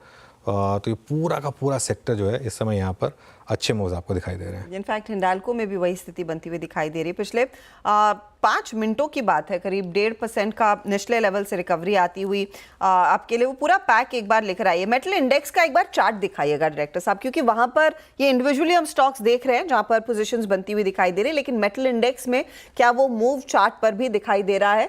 हिंदुस्तान जिंक, नैल्को, जिंदल स्टेनलेस, सेल, ये सारे वो स्टॉक्स हैं जिनमें जो पॉजिटिव टेरिटरी में है। लेकिन मेटल इंडेक्स इस समय आपके सामने सिर्फ 9 पॉइंट की गिरावट दिखा रहा है। इसके चार्ट में भी वो रिकवरी दिखनी चाहिए। देखिए वो कैसे एक थोड़ा सा रिवर्सल दिखा रहा है। मयूरेश, कोई अपॉर्चुनिटी आप ढूंढना चाहेंगे इन मेटल्स में, और वो फेरिस नॉन फेरिस दोनों साइड पे होगी या फिर एक कोई स्पेसिफिक पॉकेट है जिस पर आप ज्यादा बुलिश होंगे? नहीं, ये न्यूज़ बड़ी न्यूज़ है क्योंकि I think it's a big stimulus. If this is the number we are talking about, obviously I think काफी घोस्ट टाउन्स है चाइना में of what we are hearing about. और इसमें थोड़ी सी आई थिंक एक सेंटिमेंटल बूस्ट हो जाएगी मेटल स्टॉक्स के लिए। We are also seeing that in price action. But कहीं ना कहीं अभी भी मुझे लगता है आई थिंक जो हमारा झुकाव है वो नॉन फेरस की तरफ है, with towards specifically stocks in the aluminium space, Hindalco और नैल्को जैसे। 2-3 वजह से एक पहली चीज अगर आप देखेंगे तो आई थिंक जो एल्यूमिना की शॉर्टेज हो रही है शायद मार्केट में, उसके वजह से आई थिंक जो आउटपुट आ सकता है एल्यूमिनियम का, आई थिंक इसमें आई थिंक थोड़ा सा प्राइस इजाफा आ सकता है एलएमई प्राइसेस को लेके। इन्वेंट्री लेवल्स ऑल टाइम लो पे है, वेदर इट्स स्टील और non-ferrous stocks like Hindalco, which is aluminum, lead, copper. तो कहीं ना कहीं I think as restocking starts taking place, यहाँ पे I think LAB prices में इजाफा आ सकता है. End user industries, वो beverage cans वाले हो, yes, I think we heard an overseas company जिन्होंने guidance कम किया है, but generally I think जो Hindalco space से operate करती है, उनमें इतना ज्यादा impact नहीं आएगा, थोड़ा impact जरूर आएगा, but cans, aviation, electric batteries, इसके वजह से I think ये space शायद focus में रह सकती है. तो मुझे लगता है I think with backward integration जो Hindalco, Nalco के पास है, alumina और bauxite का, ये comparatively safer bet हो सकती है within the metal side. बिल्कुल. मीनवाइल टाटा स्टील अब वो 150 को ऑलमोस्ट ट्राई करता हुआ हर्षदा देखिए वो, और क्या शानदार मूव आया है वो जब हमने उसको स्पॉट किया था, और अब वो ओपन हाई ऑलमोस्ट क्रॉस हो रहा है वहाँ पर. जिसमें कह रहा था 150 पर काफ़ी कॉल राइटिंग है तो थोड़ी सी वहाँ रेजिस्टेंस मिलेगी, लेकिन मूव अच्छे हैं. जब से वो न्यूज़ आई है तब से उसके बाद से अच्छे मूव यहाँ पर इस समय आते हुए. जी हाँ, तो एक वो रिवर्सल आ रहा है और वो एक पॉजिटिव है. अच्छा, एक स्टॉक अनुज जिसको लेकर हम काफ़ी चौके थे सुबह में, वो भारती एयरटेल. जिस तरह से नंबर्स डिसेंट थे लेकिन स्टॉक की जो हालत हुई, डेलो इनफैक्ट 1610 का, और तब हम चर्चा कर रहे थे कि क्या आपको लग रहा है वो 1600 को भी टेस्ट करता हुआ दिखाई देगा. कंपनी की कॉन कॉल से कई सारी चीज़ें उभर कर आई हैं. एक चीज़ जो शायद मार्केट को डर लग रहा था कि देखिए गोपाल विट्ठल साहब जो कंपनी के MD और CEO हैं, उनको प्रमोट किया जा रहा है vice chairman of Bharti group, और ऑफ कोर्स इनकी जगह नए CEO की नियुक्ति होगी शाश्वत शर्मा की. उसको लेकर मार्केट नर्वस था क्योंकि पिछले 12 सालों से गोपाल विट्ठल दरअसल भारती एयरटेल की कमान संभाले हुए थे. अब उस पर वो कह रहे हैं कि कंटिन्यूटी बनी रहेगी. मैं इनफैक्ट जो उनकी तरफ से बयान आए हैं एक दो मैं आपके सामने रखना चाहूंगी. No intention to take on anything outside the group, इन्होंने साफ कहा है. ये आई थिंक एक स्टेटमेंट है जो शायद निवेशक सुनना चाहते थे. हाँ, लेकिन देखिए एग्जीक्यूटिव रोल तो छोड़ ही रहे ना, तो मतलब वो कोई CEO कोई नया तो आ ही रहे हैं. लेकिन एक बात बताऊँ मैं, भारती एयरटेल जैसी कंपनी में ना मुझे नहीं लगता इससे कुछ ज़्यादा फर्क पड़ेगा, और ये बाइंग अपॉर्चुनिटी होगी. आज ना हो भले ही, आई थिंक और 3-4 दिन के बाद आपको रियलाइज़ होगा कि नंबर्स में कोई कंप्लेन नहीं है, और आगे जाते हुए भी बस मैं जो कहा ना, इसमें इशू यही आएगा कि जो प्राइस हाइक्स हैं इनका बियॉन्ड ए पॉइंट क्या कंपनी के सब्सक्राइबर नंबर्स पर बहुत ज़्यादा इम्पैक्ट आ रहा है. अगर वो आएगा तो खैर थोड़ी सी दिक्कत बढ़ेगी, लेकिन मुझे नहीं लगता है कोई ख़ास दिक्कत है. लेकिन हर्षदा मेरी नज़र बार बार मेटल्स पर जा रही है, क्योंकि बाइल मेटल्स के लिए ये पॉजिटिव है, लेकिन अब मार्केट भी इस पर बहुत ज़्यादा नेगेटिवली रिएक्ट नहीं कर रहा है ना. तो वो एक इंटरेस्टिंग चीज़ है. मतलब पिछली बार जब इस तरीके के सिम्बल्स आते थे नॉर्मली मार्केट गिर जाता था, क्योंकि चाइना का पॉजिटिव मतलब हमारे लिए नेगेटिव, लेकिन अब मार्केट भी नहीं कर रहा है और डे हाई की तरफ लगातार बढ़ता जा रहा है. तो वो एक बहुत बड़ा पॉजिटिव है हमारे लिए. आई जी थिंक हाँ, मेटल इंडेक्स अब देखिए पूरी तरह से पॉजिटिव टेरिटरी में आता हुआ 0.44% का अपटिक इस समय मेटल्स में देखने को मिल रहा है मेटल इंडेक्स में, और टाटा स्टील ने लीड किया है उस मूव को. 150-40 के आसपास ये स्टॉक इस समय ट्रेड करता हुआ आपके लिए. JSPL भी आपकी स्क्रीन पर लेकर आते हैं, JSW स्टील भी आपकी स्क्रीन पर लेकर आते हैं. JSW स्टील अब सिर्फ 4 रुपए नीचे ही है. JSPL आपकी स्क्रीन पर लेकर आएंगे, जो गाबा साहब को ज़्यादा बेहतर ट्रेड लग रहा था, वहां पर भी डेलो से एक अच्छी खासी रिकवरी आ रही है.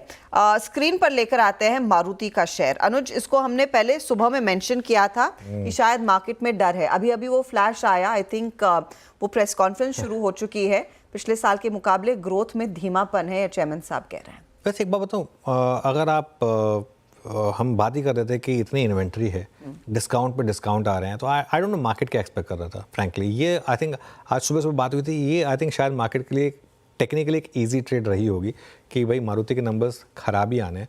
लेकिन हर्षदा इसमें देखिए इशू क्या है, अब मार्केट में लोगों के पास एक ऑप्शन है कि मारुति छोड़कर Hyundai में भी पैसा लगा सकते हैं वो. तो आई थिंक अगले कुछ दिनों में मार्केट वाकई में देखेगा कि अगर Hyundai आउट परफॉर्म करना शुरू करेगा. अब Hyundai के नंबर्स मुझे पता नहीं कब आएंगे, लिस्ट हो गई है तो जल्दी उसके भी नंबर्स आएंगे, तो डाउन वो भी है इस समय. लेकिन आई थिंक एक थोड़ी सी इंटरेस्टिंग फैसिनेटिंग बैटल होगी दोनों के बीच में इस समय लग रहा है. मयूरेश, आपकी क्या पिक रहेगी? मारुति के साथ ही रहेंगे या फिर Hyundai को में लग रहा है कि कुछ लक आजमाया जाए? नहीं, तो Hyundai का आई थिंक जैसे अनुज कह रहे थे, आई थिंक नंबर्स की राह देखूंगा, but I think that will also remain on our watch list. But I think Maruti will remain on our watch list as well. Numbers अगर आप देखते हैं हर्षदा जी, तो नंबर सॉफ्टनेस की उम्मीद थी. Obviously I think a lot of push through has happened in the inventory pipeline. But जैसे हम देख रहे हैं कि पिछले 2 वर्षों का जो एक हाई बेस हुआ था, नए लॉन्चेस जो आए थे पिछले कई तिमाहियों में, उससे एक अच्छा खासा इम्पैक्ट आया था टॉप लाइन से लेके बॉटम लाइन तक. ये साल के लिए आई थिंक थोड़ा धीमापन जरूर महसूस होगा ये सारे फ्रंट लाइन ऑटो स्टॉक्स के लिए. बट पोस्ट सेकंड हाफ मुझे लगता है आई थिंक एक स्टेडी रिकवरी आनी चाहिए with more launches expected to come. Stability in input cost की वजह से मार्जिन्स में भी स्टेबिलिटी आनी चाहिए. और ये सारे फैक्टर्स दर्शाएंगे कि अगले वर्ष में जब हम एंटर करेंगे तब अर्निंग्स रिलेटिवली बेटर होंगे। तो मुझे लगता है I think frontline auto stocks might consolidate at least for a quarter और टू, बट यही क्वार्टर्स में आई थिंक मौके होंगे खरीदने के। मारुति पे हम स्टिल ऑप्टिमिस्टिक रहेंगे, हमें लगता है I think market share gains, a large presence from entry level लेके आई थिंक एसयूवी मार्केट तक नए मॉडल्स इंट्रोड्यूस कर रहे हैं and pricing remains very very attractive. Okay, चलिए अब चार का चौका की शुरुआत करते हैं। सबसे पहले सस्ता ऑप्शन ट्रेड लेंगे सोनी पटनायक से, फिर रचना जी से एफएनओ सुपरस्टार, उसके बाद मानस के पास चलेंगे चार्ट का चमत्कार के लिए, और मिड कैप फंडा के लिए चलेंगे मयूरेश जोशी के पास। सोनी जी आप शुरुआत करिए सस्ता ऑप्शन की। अनुज जी, यहाँ पे सस्ता ऑप्शन में सिटी यूनियन बैंक सीयूबी की नवंबर सीरीज की 180 कॉल ऑप्शन 6.7 और 6.5 इस रेंज पे बाई करने की सलाह है। यहाँ पे आप स्टॉप लॉस लगाइए 4.5, टारगेट रहेगा 9.5 का पहला टारगेट, दूसरा टारगेट है 12 का। सो सिटी यूनियन बैंक हम देख सकते हैं 200 EMA के ऊपर अभी सस्टेन कर रहा है। यहाँ पे काफी अच्छा एक बेस बन रहा है पुट राइटर्स के थ्रू टुवर्ड्स 175 178 पे बेस बहुत स्ट्रॉन्ग हो रहा है। सो एक पॉजिटिव आउटलुक बन रहा है कि स्टॉक 185 187 के लेवल्स को यहाँ से टेस्ट कर सकता है। ओके, चलिए तो सिटी यूनियन बैंक 180 का कॉल, और यहाँ पर एक अपॉर्चुनिटी तेजी वाली, और ये स्टॉक हम CNBC आवाज पर काफ़ी डिटेल में चर्चा भी करते रहे हैं इस पूरे हफ्ते। एफएनओ सुपरस्टार के लिए अब चलेंगे रचना के पास। रचना बताइए। जी, मेरी तरफ से काउंटर रहेगा VDL को हम लॉन्ग करेंगे 473 पे है फ्यूचर्स का प्राइस, ऐसे लगाएंगे 469 पे, एंड अपसाइड पे पहला टारगेट होगा 480 एंड देन 485। ये होगी रचना जी की पिक। अच्छा, एक बार जरा मारुति का चार्ट लेकर आइए। लोअर लेवल्स थोड़ी अब रिकवरी आ रही है क्योंकि फेस्टिव में 14% की ग्रोथ की उम्मीद कर रहे हैं चेयरमैन साहब, और कह रहे हैं कि डीलर इन्वेंट्री घटकर 30 दिन होने की उम्मीद है। तो नंबर खराब रहे हों लेकिन कमेंट्री पॉजिटिव आ रही है। अब शायद मार्केट उसको लगे हाथों मैं दोनों हाथ ले ले हजदा, क्योंकि ये एनवायरनमेंट ऐसा है जिसमें मार्केट फोकस करेगा। अब तक मार्केट हर नेगेटिव पर रिएक्ट कर रहा था, अब मार्केट हल्का सा भी कहीं पॉजिटिव दिखेगा तो उस पर रिएक्ट कर सकता है। तो वो एक थोड़ी सी पॉजिटिव कमेंट्री यहाँ पर। एक स्पेसिफिक नंबर दिया है कि 14%। हाँ, 14% का एक पिकअप है, और 3 लाख यूनिट्स फेस्टिव सीजन में रिटेल सेल्स होती हुई दिखाई देंगी, और होलसेल सेल्स तो उससे ज़्यादा बेहतर है। तो रिटेल में एटलीस्ट 3 लाख गाड़ियाँ बिक रही हैं, और वो इंडेक्सेशन बेनिफिट का आई थिंक का इम्पैक्ट आया है प्रॉफिट पर। तो आई थिंक ये थोड़ा सा इंटरेस्टिंग है, थोड़ा इसको और डिटेल में देखेंगे। लेकिन अभी के लिए स्टॉक जो 4-4.5% नीचे था, थोड़ा लोअर लेवल से रिकवरी शुरू हुई है। यहाँ पर 10,742 का लो था, 11,100 इस समय मारुति पर ट्रेड है। एक काम करते हैं, एक बार जरा चार का चौका को थोड़ा सा एक बार रोकते हैं। एक बार मारुति का चार्ट देखिए गाबा सर, क्या कोई रिवर्सल के साइन हैं यहाँ पर, या अभी थोड़ा और टाइम देंगे इस पर? थोड़ा टाइम देना चाहिए। हाँ, आज रिसेंट लो से एक बाउंस मिला है 10,750 से, हो सकता है ये बाउंस थोड़ा और बढ़े, और ये नहीं जा सकता है करीब 11,500 to 11,750, यहाँ पर स्ट्रॉन्ग रेजिस्टेंस है। तो एक इनिशियल बाउंस कह सकते हैं, एक ट्रेडिंग बाउंस मिल सकता है, लेकिन स्ट्रक्चरली मुझे लगता है जो स्ट्रॉन्ग सपोर्ट है करीब 10,500-600 के आसपास है, और उसके आसपास से एक बाउंस मिला है। तो वेरी गुड चांस यहाँ से एक जो बाउंस मिला है, शायद ये यहाँ पर एक सूटेबल एक बाउंस की जगह हो सकती है, लेकिन थोड़ा कंफर्मेशन की जरूरत है मारुति में। ओके, एक और स्टेटमेंट उनकी ये है कि रिटेल सेल्स जो हैं वो बेटर होंगी होलसेल सेल्स से फेस्टिव में। तो ये आई थिंक मारुति के लिए एक सॉर्ट ऑफ रिकवरी को लीड करता हुआ उसकी वजह से स्टॉक। चलिए अब चार का चौका आई थिंक हमने बीच में रोक दिया था, उसकी वापस उसको रिज्यूम करते हैं। मानस सॉरी, आपके पास आ रहे हैं अब अगली ट्रेड के लिए।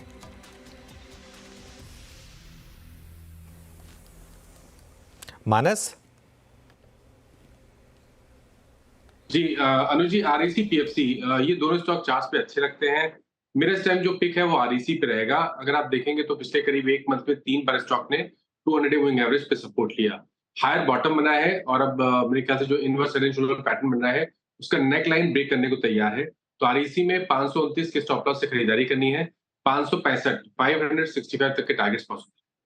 ओके, REC में एक मौका तेजी का, और इनफैक्ट आज मैनेजमेंट से मैं सुबह में बात कर रही थी, उन्होंने आउटलुक भी काफ़ी मजबूत रखा है, अपने मार्जिन्स में और बेहतरी की उम्मीद है। उन्होंने कहा डिमांड क्लियरली रिन्यूएबल साइड पर बढ़ रही है, तो उस लिहाज से इनकी फाइनेंसिंग भी बढ़ती हुई दिखाई देगी। तो REC एक पॉजिटिव है। मानस ने REC कहा, मयूरेश बताइए आपका मिड कैप फंडा। अर्चना ji, Karur Vysya bank, this is something that we like. In fact सारे पैमानों पे आई थिंक नतीजे एक आउट परफॉर्मेंस दर्शा रहे हैं। Advances growth, year on year, quarter on quarter beat, deposit growth, year on year, quarter on quarter beat. NIMs have been stable quarter on quarter at around 4.11%. Asset quality, GNPAs में 20 bips का quarter on quarter at 1.10%. Net NPAs at 0.28%. 10 bips quarter on quarter improvement. PCR 96% के आसपास हो गया है। उनकी जो liability franchise है ये बहुत granular है। Almost 72% is deposits less than a crore. जो एक ओवरऑल एक्सपेक्टेशन है कैपिटल एडिक्वेसी को लेकर 15.5% के आसपास ये बरकरार रहने की पूरी उम्मीद है। And that is probably reflected in terms of their ROEs, and ROEs expanding. तो आरओईज लगभग 1.75%, आरओई 7.5% के आसपास। And management commentary is looking super for the next 2 quarters as well. तो हमें लगता है करूर एक अच्छा विकल्प हो सकता है। क्लियर डिस्क्लेमर, मेरे पर्सनल होल्डिंग में नहीं है, क्लाइंट्स को दिया गया है, क्लाइंट्स के होल्डिंग हो सकता है। ओके तो करूर वैसा बैंक एक बाय कॉल। चलिए सारे ट्रेड्स मैं आपके लिए फिर से समेट रही हूँ। शुरुआत हमने सस्ता ऑप्शन में सिटी यूनियन बैंक के साथ की। एक बाय साइड का ट्रेड है, आपको लेना है 180 वाला कॉल जो अब 7 रुपये 10 पैसे पर है, 9.5 और फिर आगे 12 के टारगेट्स रहेंगे। अगला ट्रेड था रचना की तरफ से वेदांता पर 480 का टारगेट, 485 तक भी जा सकता है, 469 पर आप स्टॉप लॉस लगाइएगा। फिर आया चार्ट का चमत्कार मानस की तरफ से REC 565 का टारगेट, 529 स्टॉप लॉस और करूर व्यासा बैंक पर एक बाय साइड का ट्रेड इस समय आया है। तो ये है वो 4 ट्रेड्स जिस पर आपने फोकस करना है। चलिए तो आज मार्केट में रौनक और अच्छी खासी रौनक, निफ्टी बैंक तो आपको दिखाई ही रहा है और निफ्टी भी, और मैं उम्मीद कर रही हूँ कि ये रौनक दरअसल आपको बाज़ारों में भी दिखाई देगी जब आप सोना और चांदी खरीदने जाए या फिर धनतेरस की शॉपिंग करने जाए। सोना चांदी बाय द वे रिकॉर्ड ऊंचाइयों पर है और इस तरह के मूड माहौल के बीच बाजार कितने रोशन है, कितने जगमगा रहे हैं, उस पर एक अपडेट ले लिया जाए। तो मुंबई से कंचन नौटियाल हमारे साथ है, अहमदाबाद से केतन और साथ ही साथ दिल्ली से दीपाली नंदा हमारे साथ जुड़ गई हैं। धनतेरस की ढेरों शुभकामनाएं आप सभी को। दीपाली शुरुआत में आपसे कर रही हूँ, बताइए कितनी रौनक है दिल्ली में आज?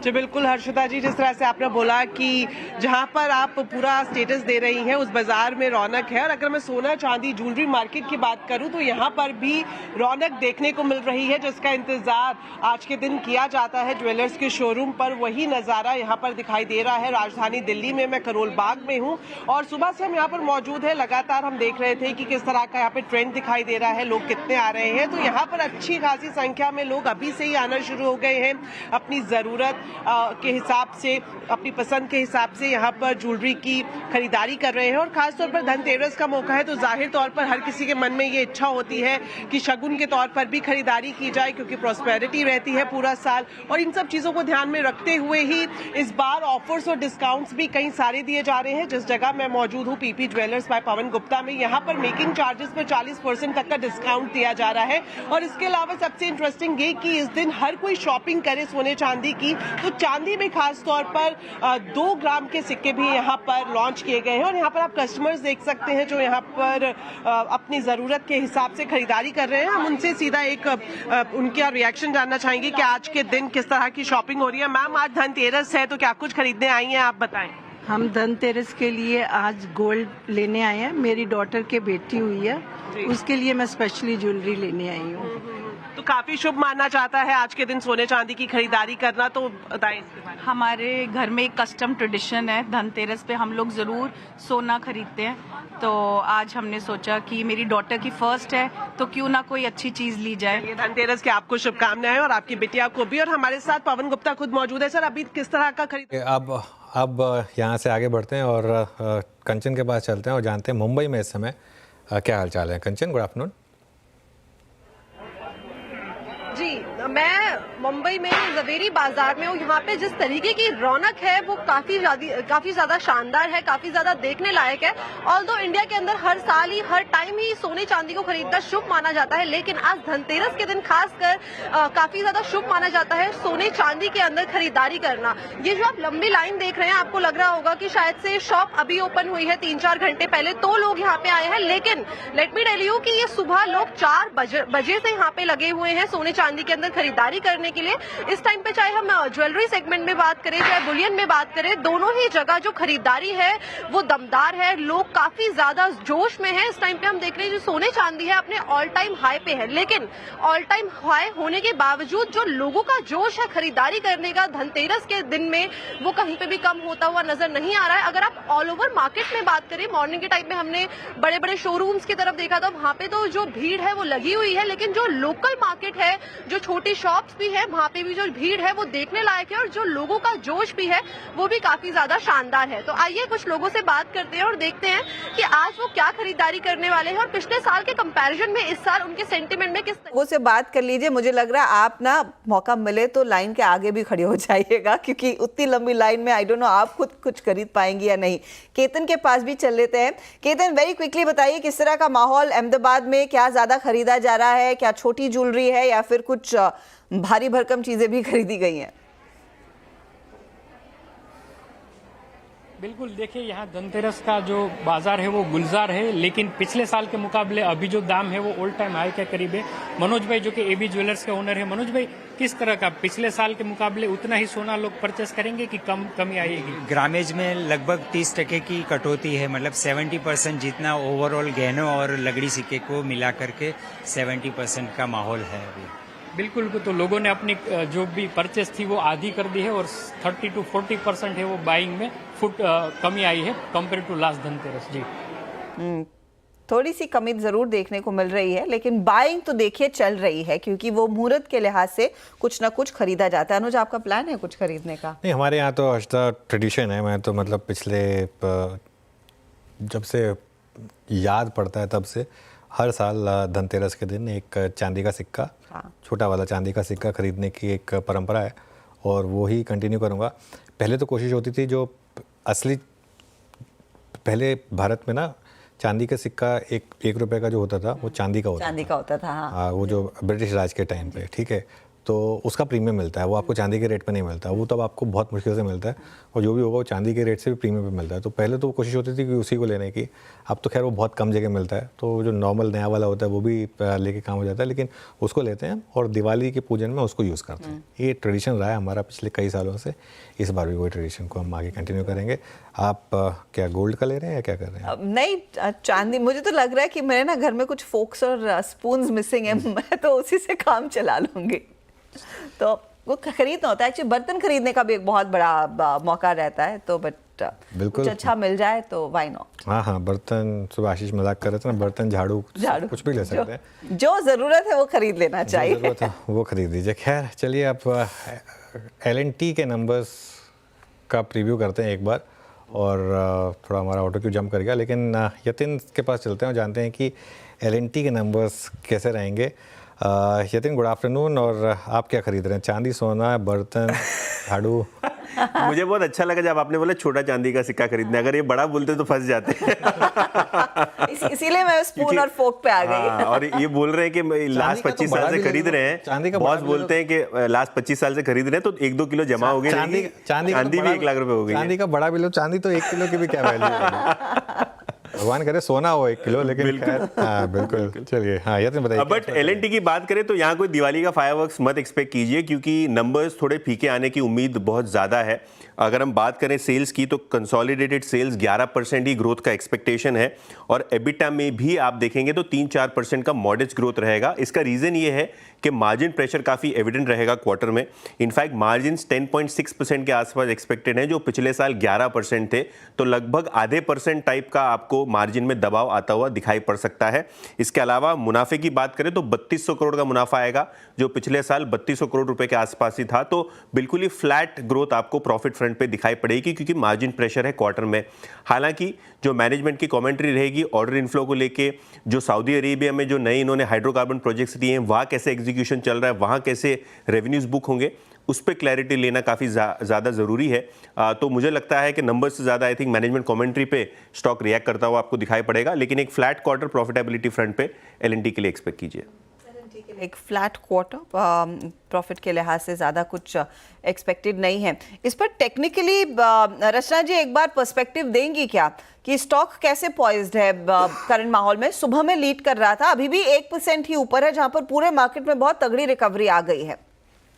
जी, टेक्निकली ये काउंटर अच्छी तरह से पॉइज्ड है और कल जो लो बनाया है वो काफी सेक्टर सेंट होना चाहिए एंड नेवरदलेस 3300 भी अगर होल्ड कर गया तो ये काउंटर अपसाइड पे 3500 की तरफ जाने के लिए मेरे हिसाब से रेडी है, तो मुझे तो पॉजिटिव लग रहा है। तो L&T थोड़ा सा स्ट्रेंथ में है, लेकिन देखते हैं नंबर्स कैसे आएंगे। या तो वेरी क्विकली डाबर के नंबर्स पर भी एक बार बताइए कि क्या एक्सपेक्ट कर रहा है मार्केट। देखिए, डाबर क्वार्टरली जो अपडेट इन्होंने दी थी उसके बाद शेयर में प्रेशर आपको दिखाई पड़ रहा है। रीजन सिंपल है, रेवेन्यू में 5% का डिक्लाइन, एबिटा में 16% का डिक्लाइन, और मैनेजमेंट की ये कवायद रही है कि जो डीलरशिप्स में इन्वेंट्री है उसको कम कर दी जाए। तो कहीं ना कहीं इनके जो होलसेल नंबर्स हैं, इनकी जो डीलर शिपमेंट्स हैं वो अफेक्ट हुई हैं क्वार्टर में, क्योंकि एक लीन पीरियड मानसून पीरियड था जिसके कारण ये मैनेजमेंट ने फैसला लिया है। हालांकि जो डोमेस्टिक वॉल्यूम ग्रोथ है उस पर नजर रहेगी, -7% यानी 7% की गिरावट रहेगी वॉल्यूम में इस टाइम Q2 में। तो ये देखना होगा किस तरीके से वॉल्यूम ग्रोथ शेपअप होता है, और मार्जिन्स लगभग 18% के आसपास आते हुए दिखाई पड़ेंगे, जो लगभग 2.5% लोअर है साल दर साल बेसिस पे। ओके, तो ये समय डाबर पर एक प्रीव्यू, बायोकॉन और टाटा पावर के नंबर्स का प्रीव्यू करते हैं दीपाली के साथ। दीपाली, गुड आफ्टरनून, बताइए। टाटा पावर से शुरुआत करते हैं। नंबर्स टाटा पावर के अच्छे एक्सपेक्टेड हैं। नेट सेल्स में 21% की ग्रोथ एक्सपेक्टेड है सालाना आधार पर। वहीं अगर पैट देखेंगे तो यहाँ पर भी 20% के आसपास की ग्रोथ रहेगी। हालांकि पिछले साल के अगर मुनाफे को देखें तो वहाँ पर एक एक्सेप्शनल गेन भी था, तो एडजस्टेड पैट में तो सिर्फ मार्जिनल गेन्स देखने को मिलेंगे वाई बेसिस पे, लेकिन रिपोर्टेड पैट में ज़्यादा बेटर ग्रोथ रहेगी। वहीं अगर एबिटा देखेंगे तो 6% के आसपास की ग्रोथ एक्सपेक्टेड है। एबिटा में 3267 करोड़ आंकड़ा रह सकता है। मार्जिन स्लाइटली डिप हो सकते हैं, यहाँ पर 17.1% के आसपास के मार्जिन रह सकते हैं। पिछले क्वार्टर में वन ऑफ एडजस्टमेंट था 600 करोड़ का, इसीलिए एडजस्टेड पैट अगर देखेंगे तो सीक्वेंशियल बेसिस पे 22% घटता हुआ दिखाई देगा। अगर उसे हटा दे तो नंबर्स फ्लैट रहेंगे। दरअसल मैनेजमेंट ने लगातार मेंटेन किया है कि वो अपने जो ग्रीनफील्ड सोलर सेल है या फिर जो मॉड्यूल मैन्युफैक्चरिंग प्लांट हाल ही में तमिलनाडु में लगाया था उस पर फोकस कर रहे हैं, और इन दोनों ही सेगमेंट से काफ़ी अच्छी ग्रोथ एक्सपेक्टेड है, इसीलिए नंबर्स में ग्रोथ दिखाई दे रही है। जो रिन्यूएबल कैपेसिटी है वहाँ पर लगातार हम कमिश्निंग जो देख रहे हैं वो प्रोग्रेसिव ट्रैक पर है। मॉड्यूल मैन्युफैक्चरिंग बिजनेस से जो कंट्रीब्यूशन है ओवरऑल सेल्स में वो कंसिस्टेंटली इंक्रीज हो रहा है, जिसकी वजह से नंबर्स अच्छे दिखाई दे रहे हैं, और इनकी जो ईपीसी ऑर्डर बुक है वो भी रोबस्ट है। तो नंबर्स अच्छे एक्सपेक्टेड हैं टाटा पावर से कंसोलिडेटेड बेसिस पे। लेकिन अब बात करते हैं बायोकॉन की। बायोकॉन के नंबर्स में इनफैक्ट काफ़ी सारे एडजस्टमेंट्स दिखाई देंगे। कंपनी लगातार डेट रीपे कर रही है। इस क्वार्टर में भी कंपनी ने रीफाइनेंसिंग की है, बॉन्ड्स के थ्रू फंड्स रेज किए हैं। तो बायोकॉन अपनी सब्सिडी बायोकॉन बायोलॉजिक्स के थ्रू जो रीपेमेंट करी उसका एडजस्टमेंट नंबर्स में दिखाई देगा, तो थोड़े से मिक्स नंबर्स दिखाई देंगे। हालांकि जो नेट सेल्स है वो बेटर एक्सपेक्टेड है, 21% की ग्रोथ रह सकती है नेट सेल्स में, 5% की माफ कीजिए नेट सेल्स में। मुनाफा अगर आप देखेंगे तो 82% घटते हुए दिखाई देगा। 30 करोड़ का आंकड़ा रह सकता है मुनाफे का, और उसके पीछे कारण वही है कि जो डेट रीपेमेंट कंपनी करी उसका एडजस्टमेंट दिखाई देगा। वहीं अगर एबिटा को देखेंगे तो ये फ्लैट रह सकता है, 3% के आसपास का ड्रॉप वाई बेसिस पे। मार्जिन 19.8% एक्सपेक्टेड है, 21.4% के आसपास। दरअसल जो बायोलॉजिक सेल्स है वहाँ पर तो 20% की ग्रोथ एक्सपेक्टेड है सालाना आधार पर, लेकिन सिंजिन के नंबर्स हमने देखे वहाँ पर जो रेवेन्यू है वो 9% के आसपास डिक्लाइन हुए। पिछले साल सिंजिन का बेस भी हायर साइड पर था, उसका भी इंपैक्ट दिखा है। जेनरिक बिजनेस भी 2% डिक्लाइन हो सकता है बायोकॉन का। अब इंपॉर्टेंट नंबर से ज़्यादा कमेंट्री रहेगी कंपनी की। पहली चीज़ किस तरीके की आगे की ग्रोथ एक्सपेक्ट कर रहे हैं वो बायोकॉन बायोलॉजिक्स से, जो कि फिलहाल ग्रोथ ट्रैजेक्टरी पर है। दूसरी तरफ डेट रीपेमेंट को लेकर आगे का प्लान क्या है, और साथ ही जो नए कॉम्प्लेक्स जेनरिक प्रोडक्ट्स हैं उनके लॉन्च पाइपलाइन पर कंपनी के क्या कमेंट्स आएंगे वो बहुत इंपॉर्टेंट रहेंगे। यूएस एफडीए ने जो इंस्पेक्शन किया मलेशिया प्लांट पर, वहाँ से क्या अपडेट निकल कर आता है उस पर भी नजर रहेंगी, और साथ ही साथ बीए स्पार्ट जो कि एक इम्पॉर्टेंट बायोसिमिलर है कंपनी के लिए, उसकी लॉन्च पाइपलाइन पर अप्रूवल पर भी नजरें रहेंगी। तो नंबर्स मिक्स रहेंगे बायोकॉन की तरफ से। ओके, तो ये बायोकॉन और साथ ही साथ टाटा पावर के एक्सपेक्टेशन। शुक्रिया दीपाली इस अपडेट के लिए। इस बीच अदानी एंटरप्राइजेस के नंबर्स आ रहे हैं और वहाँ पर हमने देखा है मुनाफे में एक सॉलिड जंप है, रेवेन्यू करीब 15% बढ़कर आया, तो वो स्टॉक का एक अच्छी चाल खेलता हुआ इस समय मूव आने लगा है यहाँ पर तेजी का अदानी एंटरप्राइजेस में। 1.1% ऊपर है शेयर। लेंगे एक break, market at day high आपकी स्क्रीन पर लेकर आते हैं। निफ्टी बैंक की अगुवाई में दरअसल इस पूरे बाजार में तेजी आई है और 24,450 के लेवल्स पर इस समय निफ्टी 50 ट्रेड कर रहा है। ब्रेक के बाद सिट्रस एडवाइजर्स के फाउंडर संजय सिन्हा हमारे साथ होंगे। आप बने रहिए CNBC आवाज के साथ।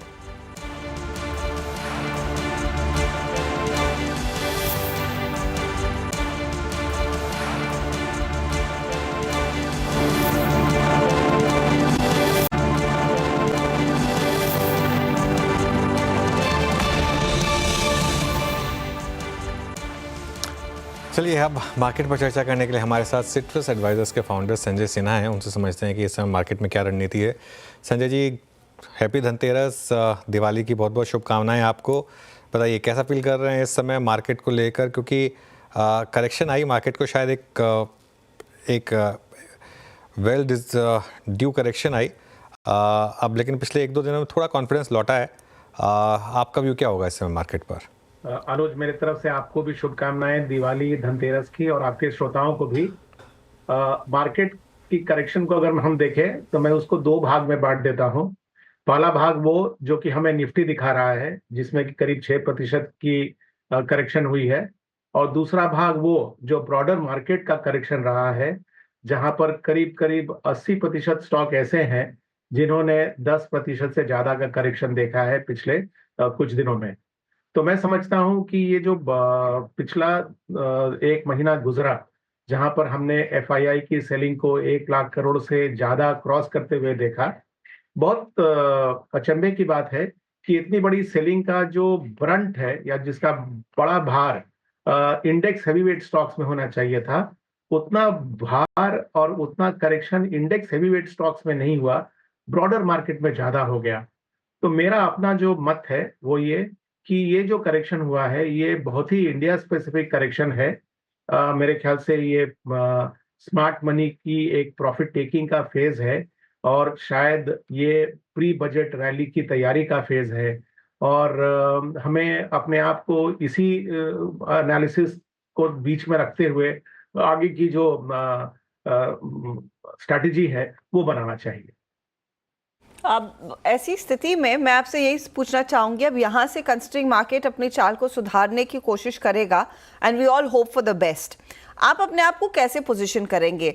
बैंक्स ने लीडरशिप दिखाई है, एक टर्न अराउंड देखने को मिला, और ज्यादातर बैंक्स बारिंग आपका इंडसइंड बैंक बहुत स्ट्रॉन्ग नंबर्स दिखा रहे हैं, डिस्पाइट द फैक्ट कि अनसिक्योर्ड सेगमेंट में कुछ चिंताएं हैं, कुछ एमएफआई सेगमेंट में कुछ चिंताएं देखने को मिली थी, लेकिन लार्जली बाकी कमेंट्री अच्छी रही। बैंक्स में अगर पोजीशन बढ़ानी है तो किस तरह के बैंक्स लेंगे? एनबीएफसीज पर क्या राय है? ये पॉकेट में कितनी स्ट्रेंथ है? तो अगर आप देखें तो पिछले 3 क्वार्टर से जो निफ्टी का प्रदर्शन है या ब्रॉडर मार्केट का प्रदर्शन है, उसमें जो हेवी लिफ्टिंग काम है वो बैंकिंग सेक्टर ने किया है। इन द सेंस कि अगर आप इस क्वार्टर को छोड़ दें तो करीब करीब 30% का year on year profit growth जो है वो बैंकिंग सेक्टर से आया। इस क्वार्टर में इस ग्रोथ में थोड़ी सी ठहराव आई है, करीब 15% का एग्रीगेट बेसिस पर अभी भी हम इस क्वार्टर में बैंकिंग एंड फाइनेंशियल सेक्टर के कंपनीज का प्रॉफिट ग्रोथ देख रहे हैं। इसका 2 मुख्य कारण है। एक तो ये कि जैसे पहले फेज में जब लोन की रेट्स बढ़ाई गई और डिपॉजिट्स की रेट नहीं बढ़ी थी, तो नेट इंटरेस्ट मार्जिन बढ़ा और बैंक्स का मुनाफा इसके कारण बढ़ गया। लेकिन जब आप पीछे से जब डिपॉजिट्स की रेट बढ़ गई हैं तो नेट इंटरेस्ट मार्जिन पर थोड़ा असर पड़ा है, और हम अब देख रहे हैं कि हायर बेस पे अब बैंकिंग सेक्टर में प्रॉफिट ग्रोथ कम हो रहा है। दूसरा असर जो है वो मुझे लग रहा है वो ये है कि क्रेडिट ग्रोथ में भी थोड़ी सी ठहराव आई है। इंटरेस्ट रेट के बढ़ जाने के कारण जिस तरह की बोरिंग पहले हो रही थी वैसी अभी नहीं है। यहाँ से आगे का जो सिचुएशन है वो बहुत कुछ लिंक्ड है global interest rate environment, domestic inflation और आरबीआई की पॉलिसीज से। मुझे लगता है कि आरबीआई हो सकता है कि अगर अभी ना करे तो 2025 के पहले 3 महीने में एक रेट कट करेगा, क्योंकि उसको इन्फ्लेशन का भी समर्थन मिलेगा। इस रेट कट के माहौल में मुझे लगता है कि एनबीएफसीज को फायदा ज्यादा मिलेगा, क्योंकि वो अपनी जो बल्क रिसोर्स मोबिलाइजेशन है या जो बल्क बोरिंग वो करते हैं वो अब कम दरों पे कर पाएंगे, और बैंक्स को भी हमको लगता है कि इसका फायदा मिलेगा, क्योंकि वो जब अपनी रेट काटेंगे तो क्रेडिट ग्रोथ में भी इजाफा होगा। हाँ, ये संभव है कि जो पहली 1 और 2 क्वार्टर है उसमें भले नेट इंटरेस्ट मार्जिन पर कुछ असर पड़े, लेकिन मुझे लगता है कि अगर क्रेडिट ग्रोथ ज्यादा होगा तो वो बढ़ेगा। तो नो डाउट ये जो सेक्टर है वो आपका कोर होना चाहिए आपके पोर्टफोलियो के पोजीशनिंग का, जब आप आगे की रणनीति बनाएं।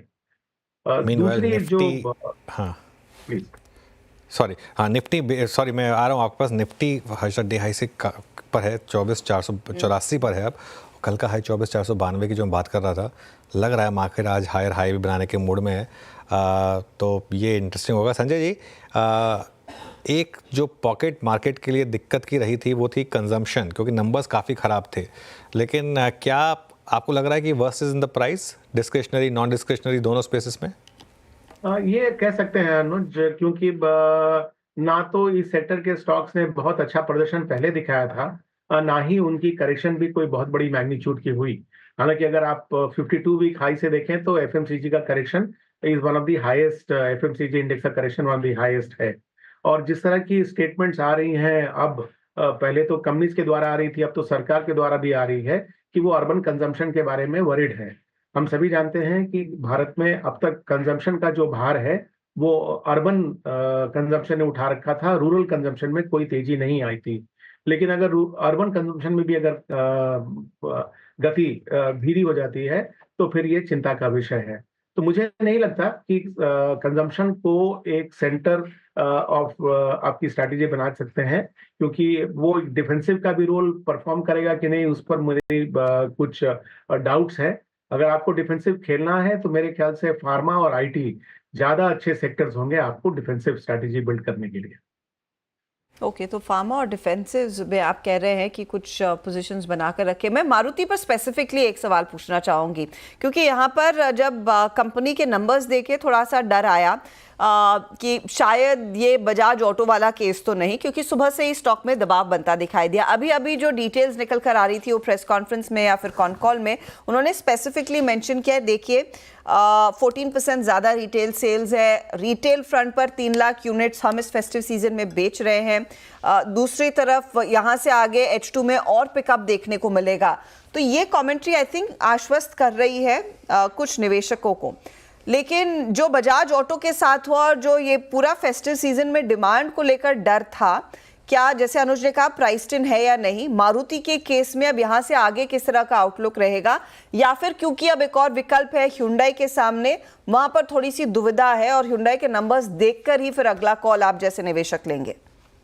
तो अर्चिता जी, मैं बहुत स्पेसिफिकली कंपनी पर जाने से थोड़ा सा कतराऊंगा, लेकिन एक ब्रॉड मैं आपको जवाब देने की कोशिश करता हूं कि अभी जो सेक्टर में हो रहा है वो ये था कि जो कंपनी के लेवल से जो सेल्स पुश की जा रही थी या जो प्रोडक्शन डीलर लेवल पे पुश की जा रही थी, उसकी मात्रा उतनी ज्यादा नहीं थी जितना कि डीलर के लेवल पे स्टॉकिंग हो गई थी।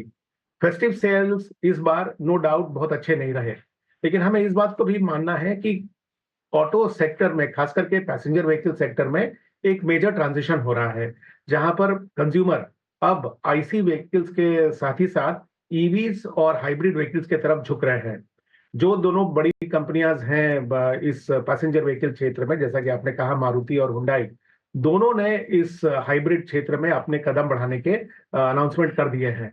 मुझे लगता है कि जैसा नॉर्मल कंज्यूमर सेंटिमेंट होता है ऑटोज के प्रति, जो कैलेंडर ईयर के अंत में खरीदारी कम कर देते हैं और फिर नया कैलेंडर ईयर में खरीदना शुरू कर देते हैं, मुझे लगता है कि 2025 में नए मॉडल्स के लॉन्च के साथ, नया साल का शुरुआत होने के साथ, और साथ ही साथ लोगों का जो इंटरेस्ट है ऑटोज के प्रति, मुझे लगता है कि 2025 में भी आपको दिखेगा पैसेंजर व्हीकल्स में एक अच्छा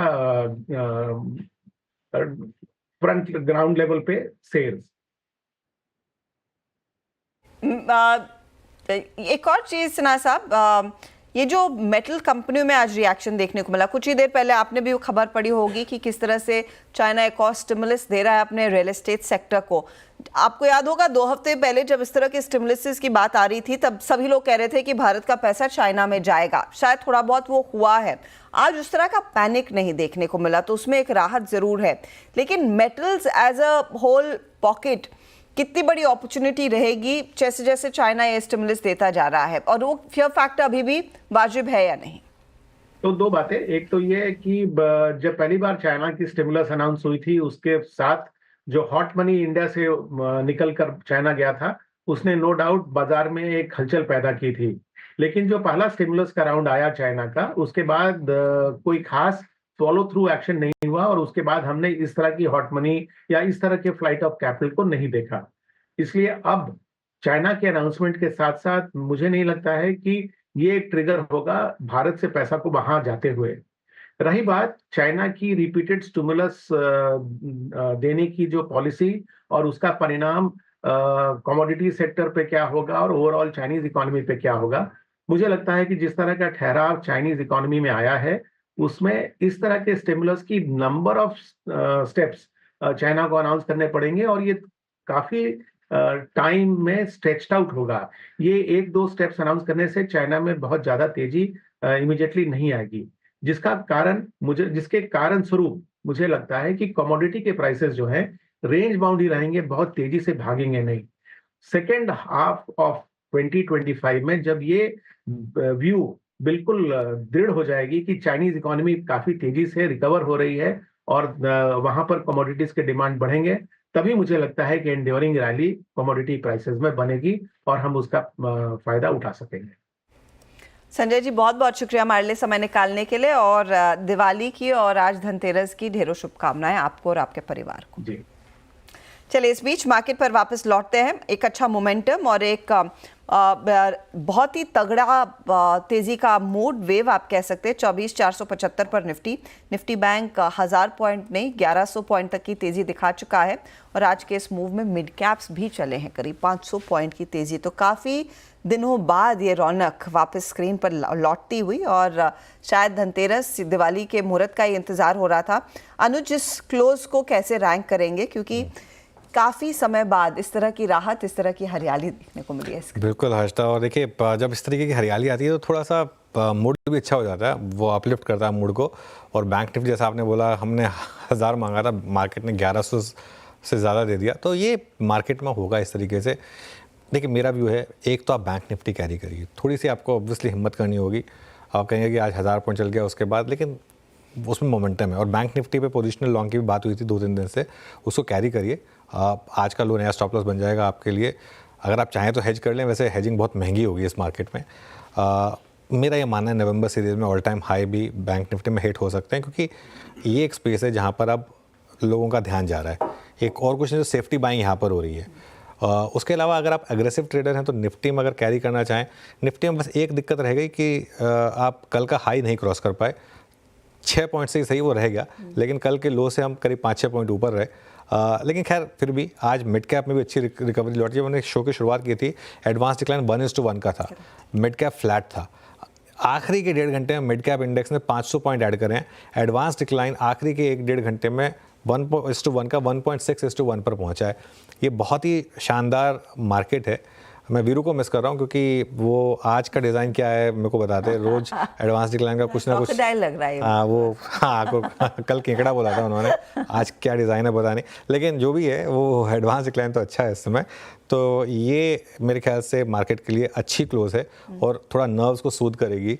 कल एक्सपायरी भी है निफ्टी की, थोड़ी और शॉर्ट कवरिंग हो जाए अगर, आई थिंक 24,500 अगर निकला तो 24,650, 24,670, आई थिंक ये शायद अगर कल आ जाए तो फिर मुझे लग रहा है कि एक फाइनली आप एक कॉल ले पाएंगे कि हाँ अब करेक्शन खत्म हुई है। चलिए तो थोड़ा सा इंतजार करें कि वो कॉल लेने के लिए, लेकिन हाँ तेजी लौट रही है धीरे धीरे करके ही सही। स्क्रीन पर इतनी हरियाली देखकर थोड़ा सा दिल को भी रिलीफ मिल रहा है। लेकिन डीलिंग रूम में भी आई एम श्योर थोड़ा सा माहौल चमक रहा होगा या फिर। बिल्कुल हर्षदा, और देखिए 2 स्टॉक्स जो आज डीलर्स खुशी खुशी अपने क्लाइंट्स को बाय करने के लिए कह रहे हैं, वो है सिटी यूनियन बैंक। काफ़ी अच्छा क्वार्टरली नंबर रहा है, स्टॉक मोमेंटम में भी है।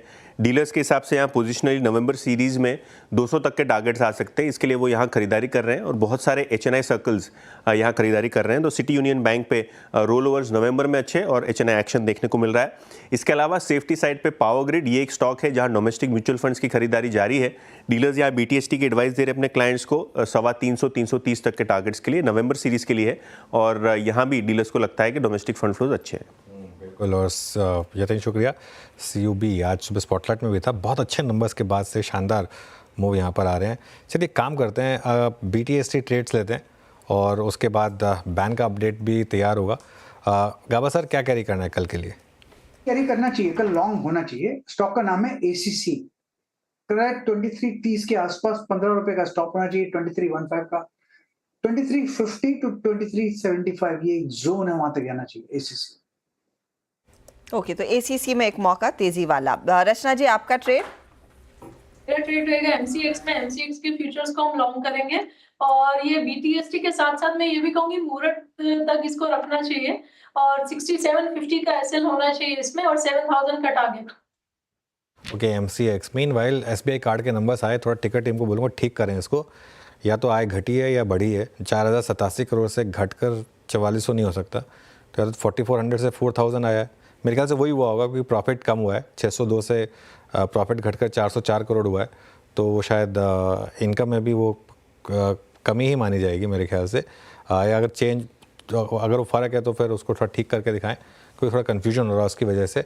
एसबीआई कार्ड का स्टॉक देखिए इस समय, लेकिन डे हाई पर आ गया स्टॉक, करीब करीब 1.65% ऊपर इस समय स्टॉक ट्रेड करता हुआ। कुछ देर में इसको रिविजिट करेंगे। अमित सेठ, आपकी बीडीएसटी ट्रेड?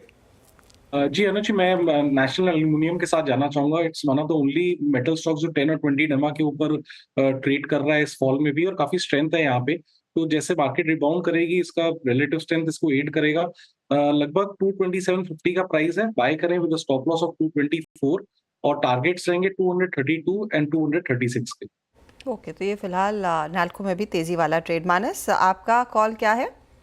हर्षिता जी, एचएएल में खरीदारी करके जाएंगे क्योंकि एचएएल ने अपने 200 डे मूविंग एवरेज पे सपोर्ट लिया है, वहां पर रिकवरी देखने को मिली है, तो आई थिंक ये रिकवरी कंटिन्यू हो सकती है, इसलिए एचएएल के फ्यूचर में खरीदारी करने की राय रहेगी। स्टॉप लॉसेस 4200 के नीचे लगाने हैं फ्यूचर में एचएएल के, और टारगेट सेट करेंगे 4500 के एचएएल के फ्यूचर में। डिस्क्लोजर है कि ये रिकमेंडेशन हमने अपने क्लाइंट्स को भी रिकमेंड किया। ओके, सोनी जी, आपका ट्रेड क्या रहेगा कल के लिए? अनुज जी, यहाँ पे बीटीएसटी रहेगा मेरा अदानी पोर्ट्स पे। फ्यूचर्स पे नवंबर सीरीज की खरीदारी करने की सलाह रहेगी। 1380 पे चल रहा है, लेवल पे बाय कर सकते हैं। 1350 के यहाँ पे स्टॉप लॉस रहेगा। 1420 1450 के यहाँ पे टारगेट्स रहेंगे। ओके, तो ये फिलहाल आपके लिए अदानी पोर्ट पर 1420 के टारगेट के लिए एक मौका आ रहा है। मयूरेश, कोई ट्रेड जो आप इस समय लेने के पक्ष में है? आई थिंक जस्ट मैं मेरे स्विंग ट्रेडिंग टीम से बात कर रहा था, उनको लगता है सुमिटोमो केमिकल्स में एक ट्रेड लिया जा सकता है। 21 और 50 डीए में जस्ट सरपास किया with very very heavy volumes, and in fact मैं प्रेजेंटेशन जस्ट पढ़ रहा था as I was speaking. Numbers काफी शानदार है, quarter on quarter, year on year, top line में ग्रोथ है, EBITDA मार्जिन्स में सिग्निफिकेंट एक्सपेंशन है at 24.8%, working capital is at around 60 odd days, balance sheet पे बहुत सारा डेट है नहीं। तो लगता है शानदार नंबर है सुमिटोमो केमिकल्स के, और टेक्निकली भी काफी strong interest. Meanwhile SBI card, I think ये पोजीशनिंग का पावर है शायद, बस मार्केट वेट कर रहा था कि नंबर आ जाए और स्टॉक में शायद बॉटम बने, क्योंकि ये स्टॉक देखिए आप पिछले कुछ दिनों में 736 से गिरकर 660 तक आया, और उससे पहले हाई से तो 813 से गिर के काफ़ी नीचे आया था। ये 7 दिन का चार्ट है, और अगर एक महीने का चार्ट देखेंगे आप तो एक महीने का चार्ट आपके स्क्रीन पर आएगा। ये 14 डेज चार्ट है, और एक महीने में करीब करीब 11-11.25% गिरा है। और हालांकि नंबर्स में कुछ तो दिक्कत है, लेकिन इनकम बढ़ी है, प्रॉफिट नीचे है, ये क्यों हुआ है ये थोड़ा समझना पड़ेगा। लेकिन स्टॉक में थोड़ी सी इस समय शायद पोजीशनिंग की वजह से एक इम्पैक्ट आता हुआ और एक थोड़ी सी रैली बनती हुई यहाँ पर। इंटरेस्टिंग है ये। और डिटेल्स का इंतजार रहेगा एसबीआई कार्ड की तरफ से कि एसेट क्वालिटी क्या रही है, क्योंकि अनुज आपको याद होगा आरबीआई गवर्नर ने भी चेताया था कि देखिए कुछ लोग एक तो क्रेडिट कार्ड्स पर भी एसेट क्वालिटी थोड़ी सी बिगड़ती हुई दिखाई दी है, और साथ ही साथ यहाँ पर उसका डर था कि शायद इनके एनपीएस पर भावी पड़ता हुआ दिखाई देगा। जब भी नंबर्स आए हर महीने इनका मार्केट शेयर थोड़ा सा कॉन्ट्रैक्ट हुआ है, लेकिन कुछ तो शायद मार्केट को रास आया कि उस स्टॉक का 5% पंख लग गए इसमें, एकदम से 5% ऊपर आ गया हर्षिता। ये आई थिंक पूरा का पूरा शायद पोजीशनिंग का इम्पैक्ट होगा, और अब 700 क्रॉस करने की तैयारी कर रहा है ये स्टॉक। बहुत ही इंटरेस्टिंग। आई थिंक कुछ और नंबर्स पर नज़र डालेंगे, एक इनके मार्जिन्स वगैरह पर नज़र डालेंगे, थोड़ा सा उससे कुछ इम्पैक्ट आया या नहीं आया। एक फॉरगॉटन काइंड ऑफ स्टॉक। अच्छा, मार्केट का भी फ़र्क होता है ना हर्षिता, यही नंबर्स अगर पिछले हफ्ते की मार्केट में आए होते तो शायद अब नीचे होते। इस समय मार्केट का मूड माहौल थोड़ा सा चेंज हो गया है, जिसके लिए इस तरीके के मूव आ रहे हैं। देखिए क्या मैसिव शॉर्ट कवरिंग आ रही है इस समय, और अब 700 भी क्रॉस कर रहा है ये स्टॉक का। कॉल ले लें? हाँ, कॉल लेते हैं, बहुत ओवरसोल्ड स्टॉक है, कॉल ले लीजिए। अमित, क्योंकि इसकी काफ़ी धुलाई हुई है, 700 पर जिस तरह का मूव आया है, फॉलो थ्रू करें क्या?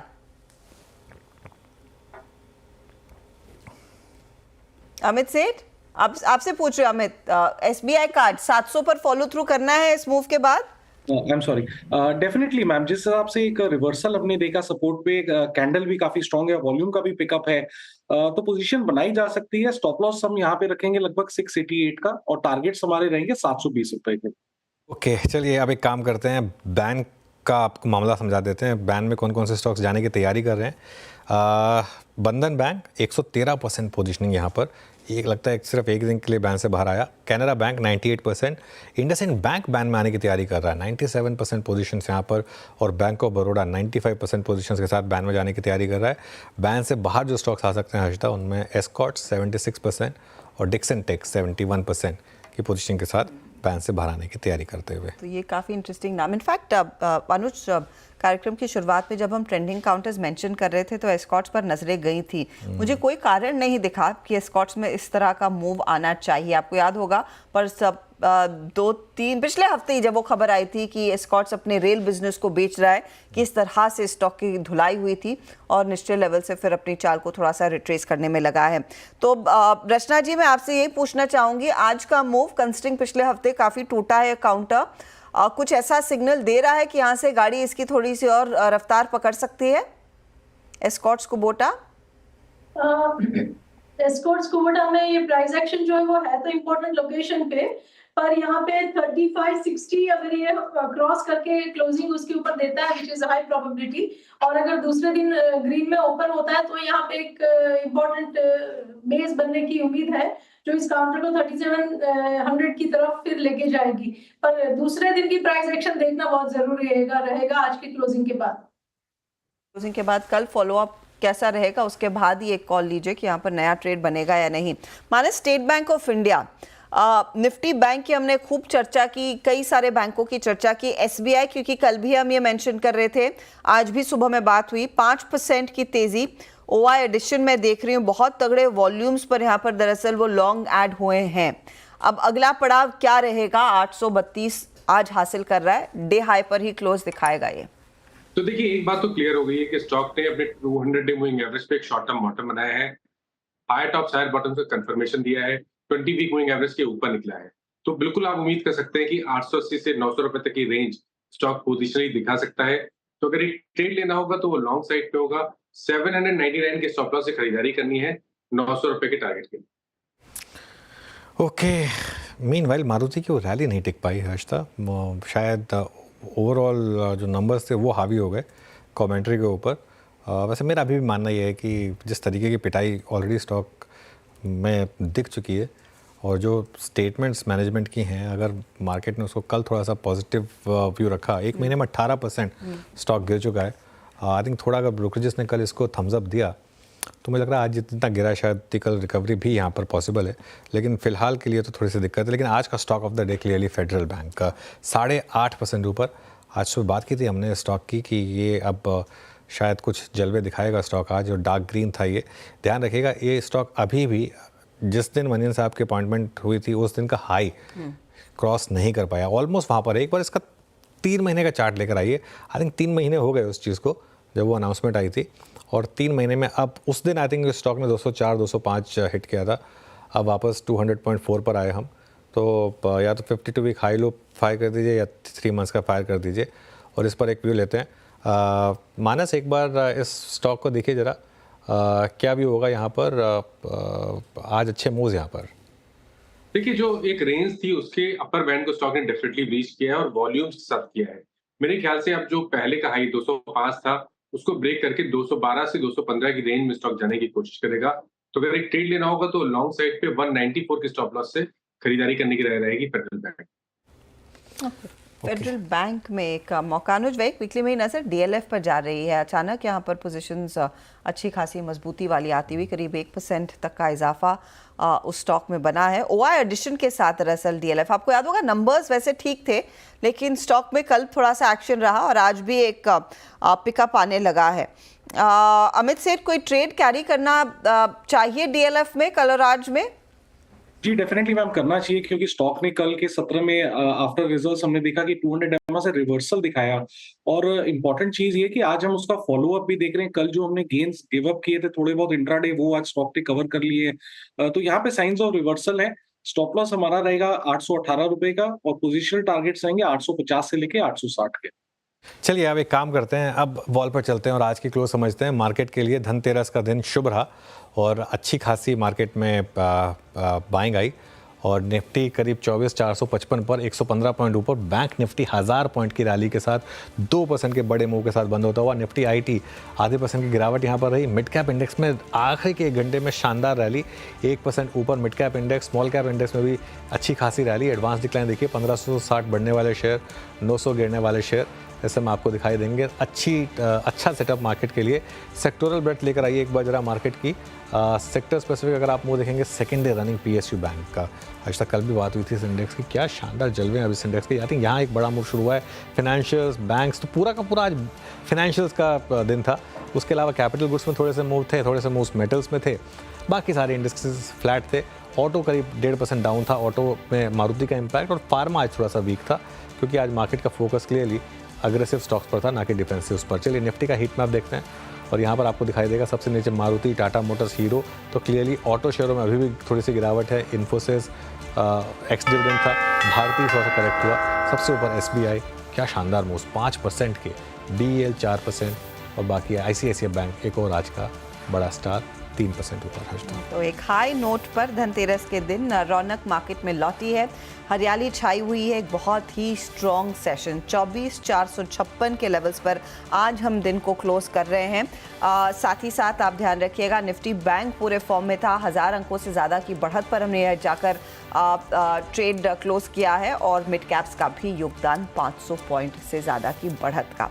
तो ये रहा आज का सत्र। बस उम्मीद है कि बाकी कुछ चंद ट्रेडिंग सेशंस इस हफ्ते के इस तेज़ी का सिलसिला जारी रहे और यहाँ से मार्केट में और मोमेंटम जोर पकड़े। इसी नोट पर, इसी पॉजिटिव नोट पर हम आपसे लेंगे इजाज़त, लेकिन कल सुबह 6:57 पर हमारी मुलाकात आपसे फिर होगी मॉर्निंग कॉल में और ऑफ कोर्स 8 बजे सिलसिला शुरू करेंगे मुनाफे की तैयारी का। ध्यान रखें, खबरों का सिलसिला सीएनबीसी आवाज़ पर जारी रहेगा। हमें दीजिए इजाज़त, लेकिन आप बने रहिए सीएनबीसी आवाज़ के साथ। नमस्कार।